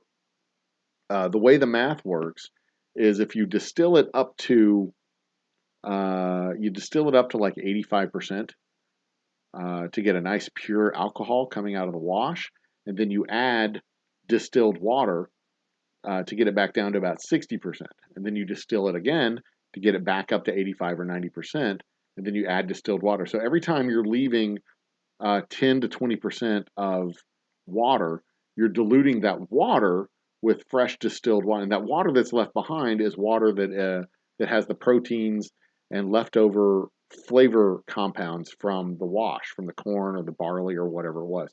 So I could do the math on this. One of these days I will. But you get down to 20%, and then you add water, so that 20% becomes less than 20%. It becomes a third, I guess, of that. It becomes let's see here. If you start with if you start with 7 gallons, let's say, to make it easy, let's go with 70. You start with 70 gallons. Out of that 70 gallons, 50 gallons is alcohol, 20 gallons is water. You add 30 gallons to that. So 2 of 7 would be 30% roughly.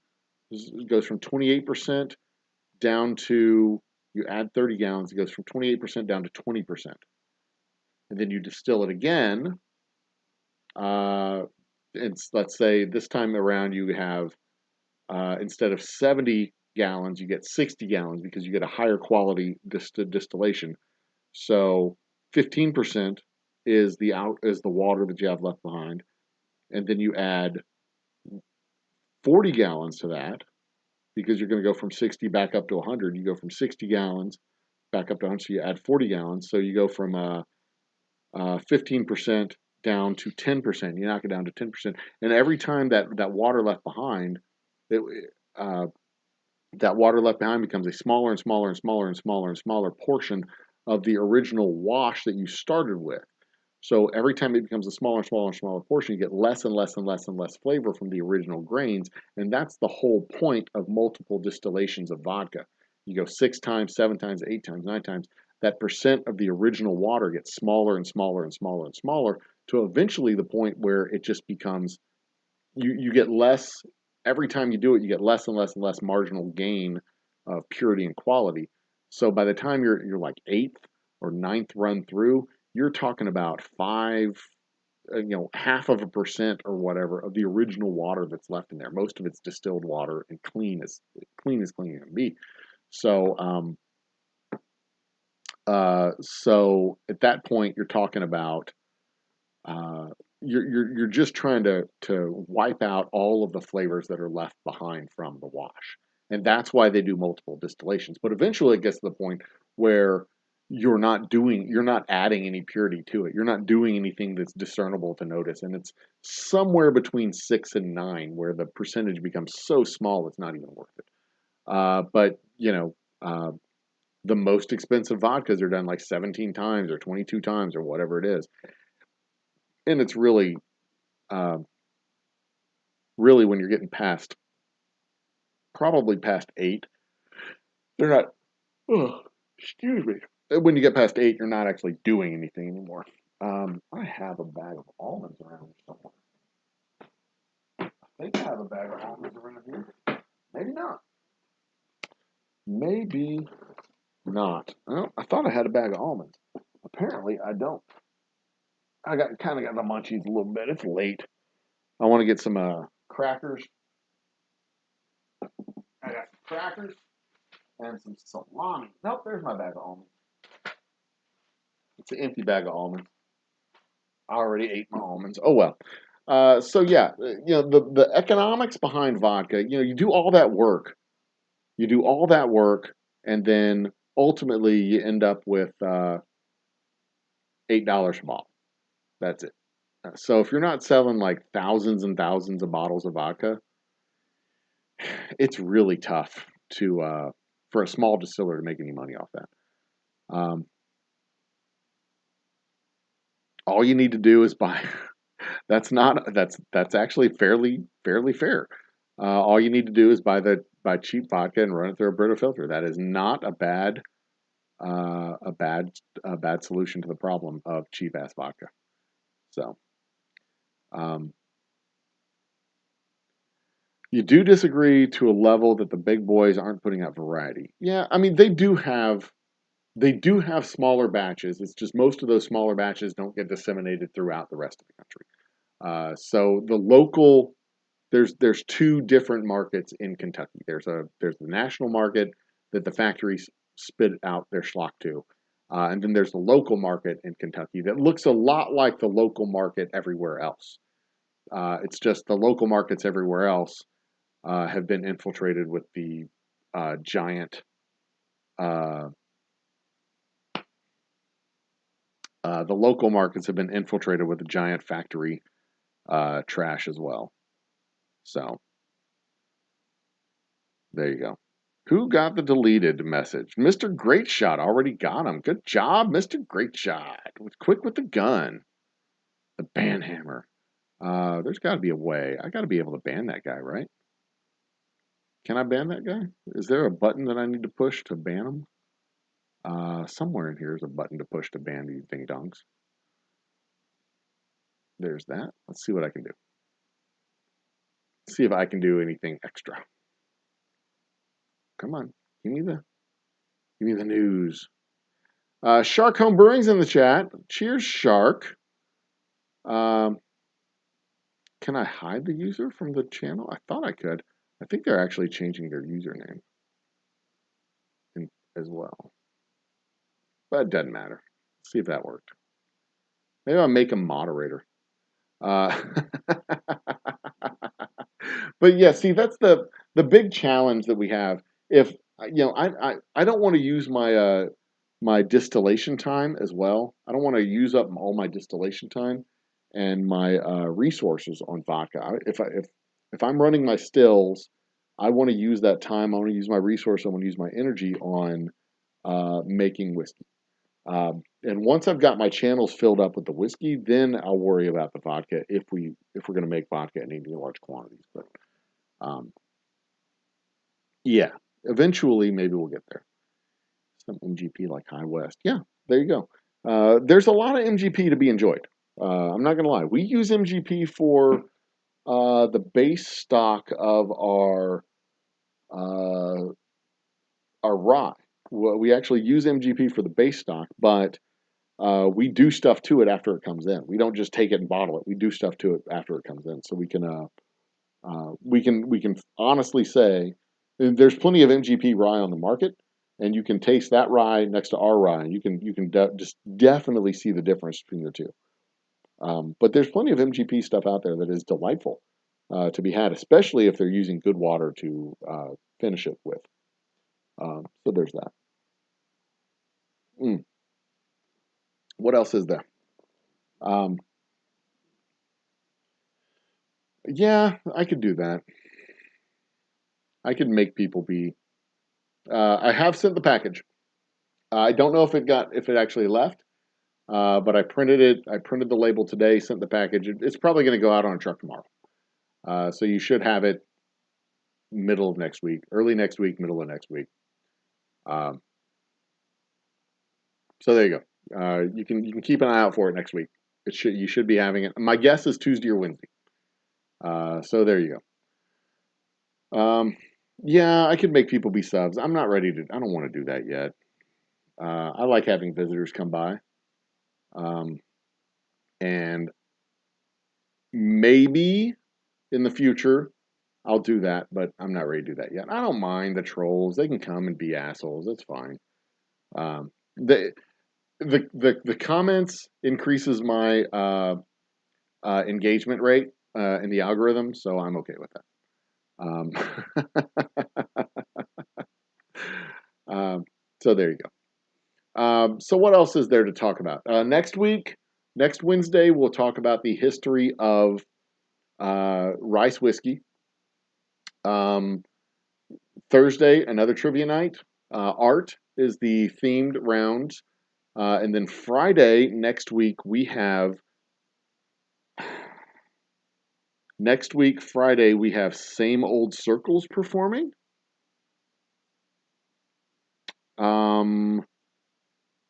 Let me confirm that real quick. I'm looking at my events. You can go to our Facebook page and find the events. Brandon Lee Gardner is the 24th. Liz Caslin, Same Old Circles. I had the wrong. Same Old Circles is performing tomorrow. That's what they perform under. I had um, the wrong flyer up on the show. Yeah, like y'all care. Y'all are gonna watch whatever. Uh, it is. Which one is it? Is it this one? This one? No, it is this one right here. This is the one. Bam. Same Old Circles. So it is Brandon Lee Gardner, or not James Patrick. The name that I had before, James, whatever Patrick. But it is because Brandon Lee Gardner's at the end of it. But they go under Same Old Circles, and they are performing tomorrow night, and it's going to be a fun show. The music's the same. It's just the names of the people, the names of the performers are different. And then next week is Liz Caslin and Brad Lewis, and then the finale, the season finale, the series finale. The meeting has ended. Holy shit!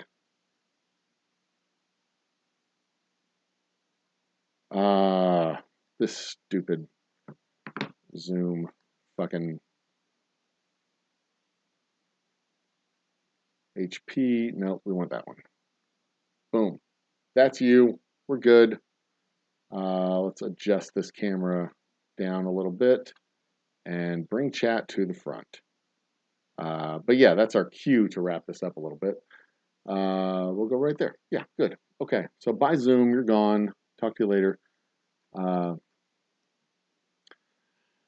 There's always some kind of technical difficulty to be had. Anyway, so yeah, tomorrow night's show is going to be fun. That said, we've got cool Buffalo Trace experimental bottlings and do turkey to a sherry finishing cask. Old dance hall and some bourbons. She picks up old dance hall and some bourbon. Oh, like the flavor? Kind of like a musty, woody flavor. I had a guy tell me that the whiskey he left the whiskey bottle in a camper for about 9 months. It was a barbecue team. He left his whiskey bottle in a camper, and he said it tasted kind of mildewy.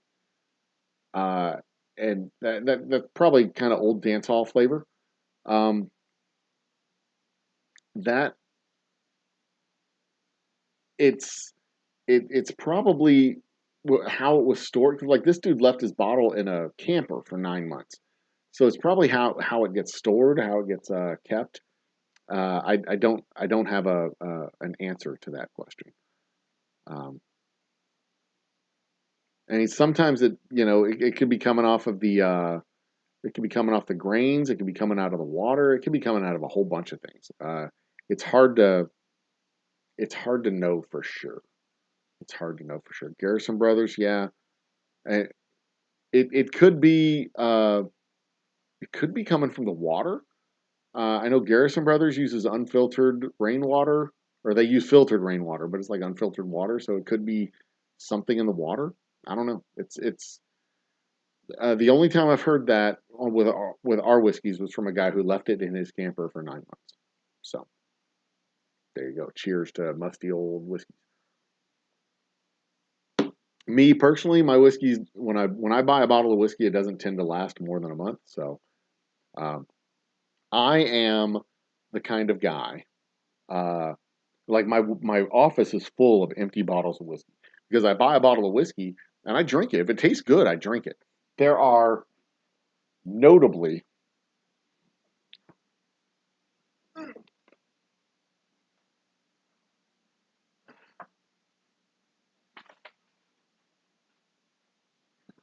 I have one notably bad bottle of whiskey, and you can see by looking at this bottle of whiskey how bad I find it to be. This bottle of whiskey is my least favorite bottle of whiskey that I've ever bought and ever had. I don't like this whiskey. It is not, it's a long tall bottle, but it's not Eagle Rare. I do not like this whiskey. I will eventually pour this whiskey out, but I don't like this whiskey, and I especially don't like this whiskey because of where it's from and what it's named. It is from um, it was made in Bowling Green. The company is from Wyoming, and it is named for a Texas Revolution and founding father, Texas Revolutionary hero and founding father. So I especially don't like that whiskey, partly because it tastes like shit, and partly because they have co-opted one of our people to sell their bottles of whiskey, and I don't like that, not even a little bit. So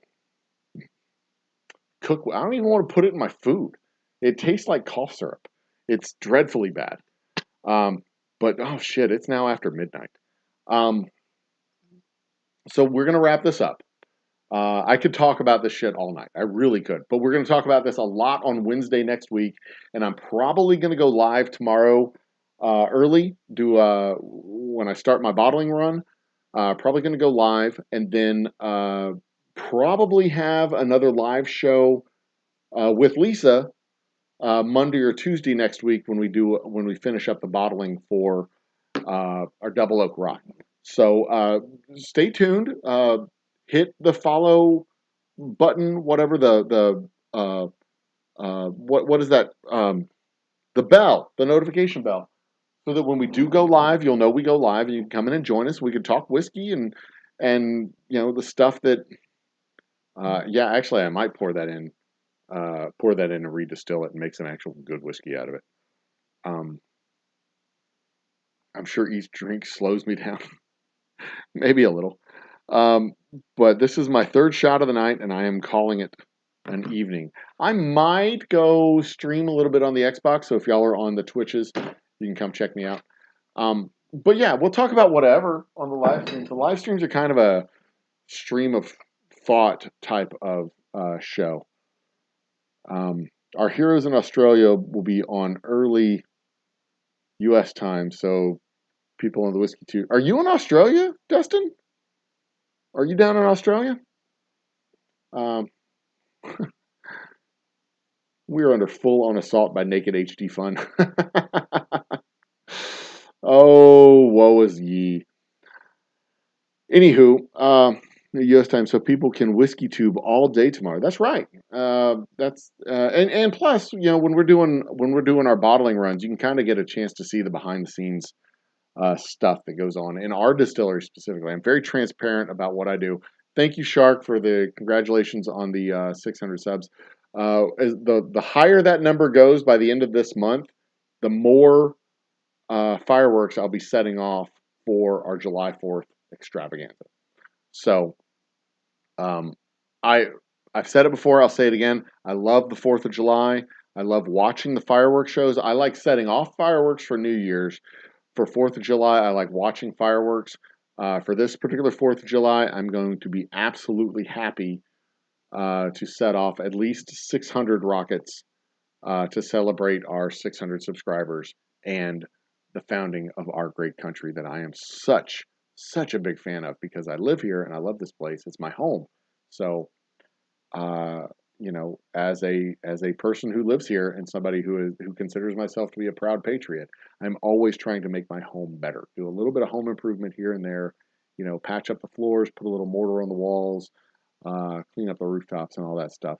So there's a very real likelihood that on the live stream tomorrow or the live stream on Monday, tomorrow's daytime stream and the behind the scenes, the day in the live streams, we may be talking about certain current events that are going on in the news.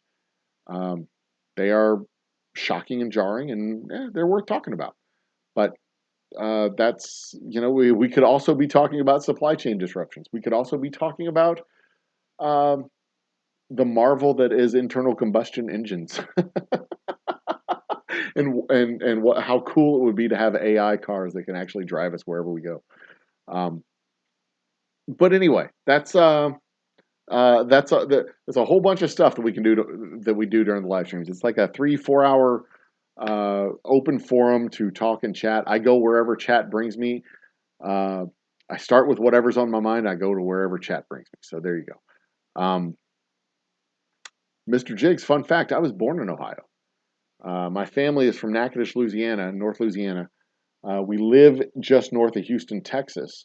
My dad wanted to get out of Natchitoches, and he took the first job that presented itself to him. He went to Toledo, Ohio. In Toledo, Ohio, I was born. And not 2 years after that, the next opportunity was to move to Beaumont, Texas, and he got out of Ohio as quick as he could and he moved down to Beaumont, Texas. His goal was always to move to Houston. Out of Natchitoches, his goal was to move to Houston. So he got out of Ohio, Putin's dream liquor state in America. You guys crack me up. Anyway, so yeah, by the time I was 5, we were living in a little suburb just north and east of Houston, outside of Humble, Texas, and I've lived in Humble, Texas, or near Humble, Texas, ever since I was about 5. Except for a brief period of time when I lived in Houston proper for about 10 years, and then we moved back out to just outside of Humble. I've never actually lived inside of Humble city limits. I've lived in the Humble area just north of Houston. So there you go. Ladies and gentlemen, brothers and sisters, children of all ages, thank you once again for pushing us up over 600 subscribers. Keep an eye out for that firework extravaganza live stream that will be posted up. Let's see here. When is July 4th? Is that a Tuesday this year? It is a Monday, so that's going to be fun. That's going to be a fun show. Anyway, be awesome to each other. Start with that. Think with your whole brain, love with your whole heart, and drink only the best fucking whiskeys. Cheers to you all, and good night.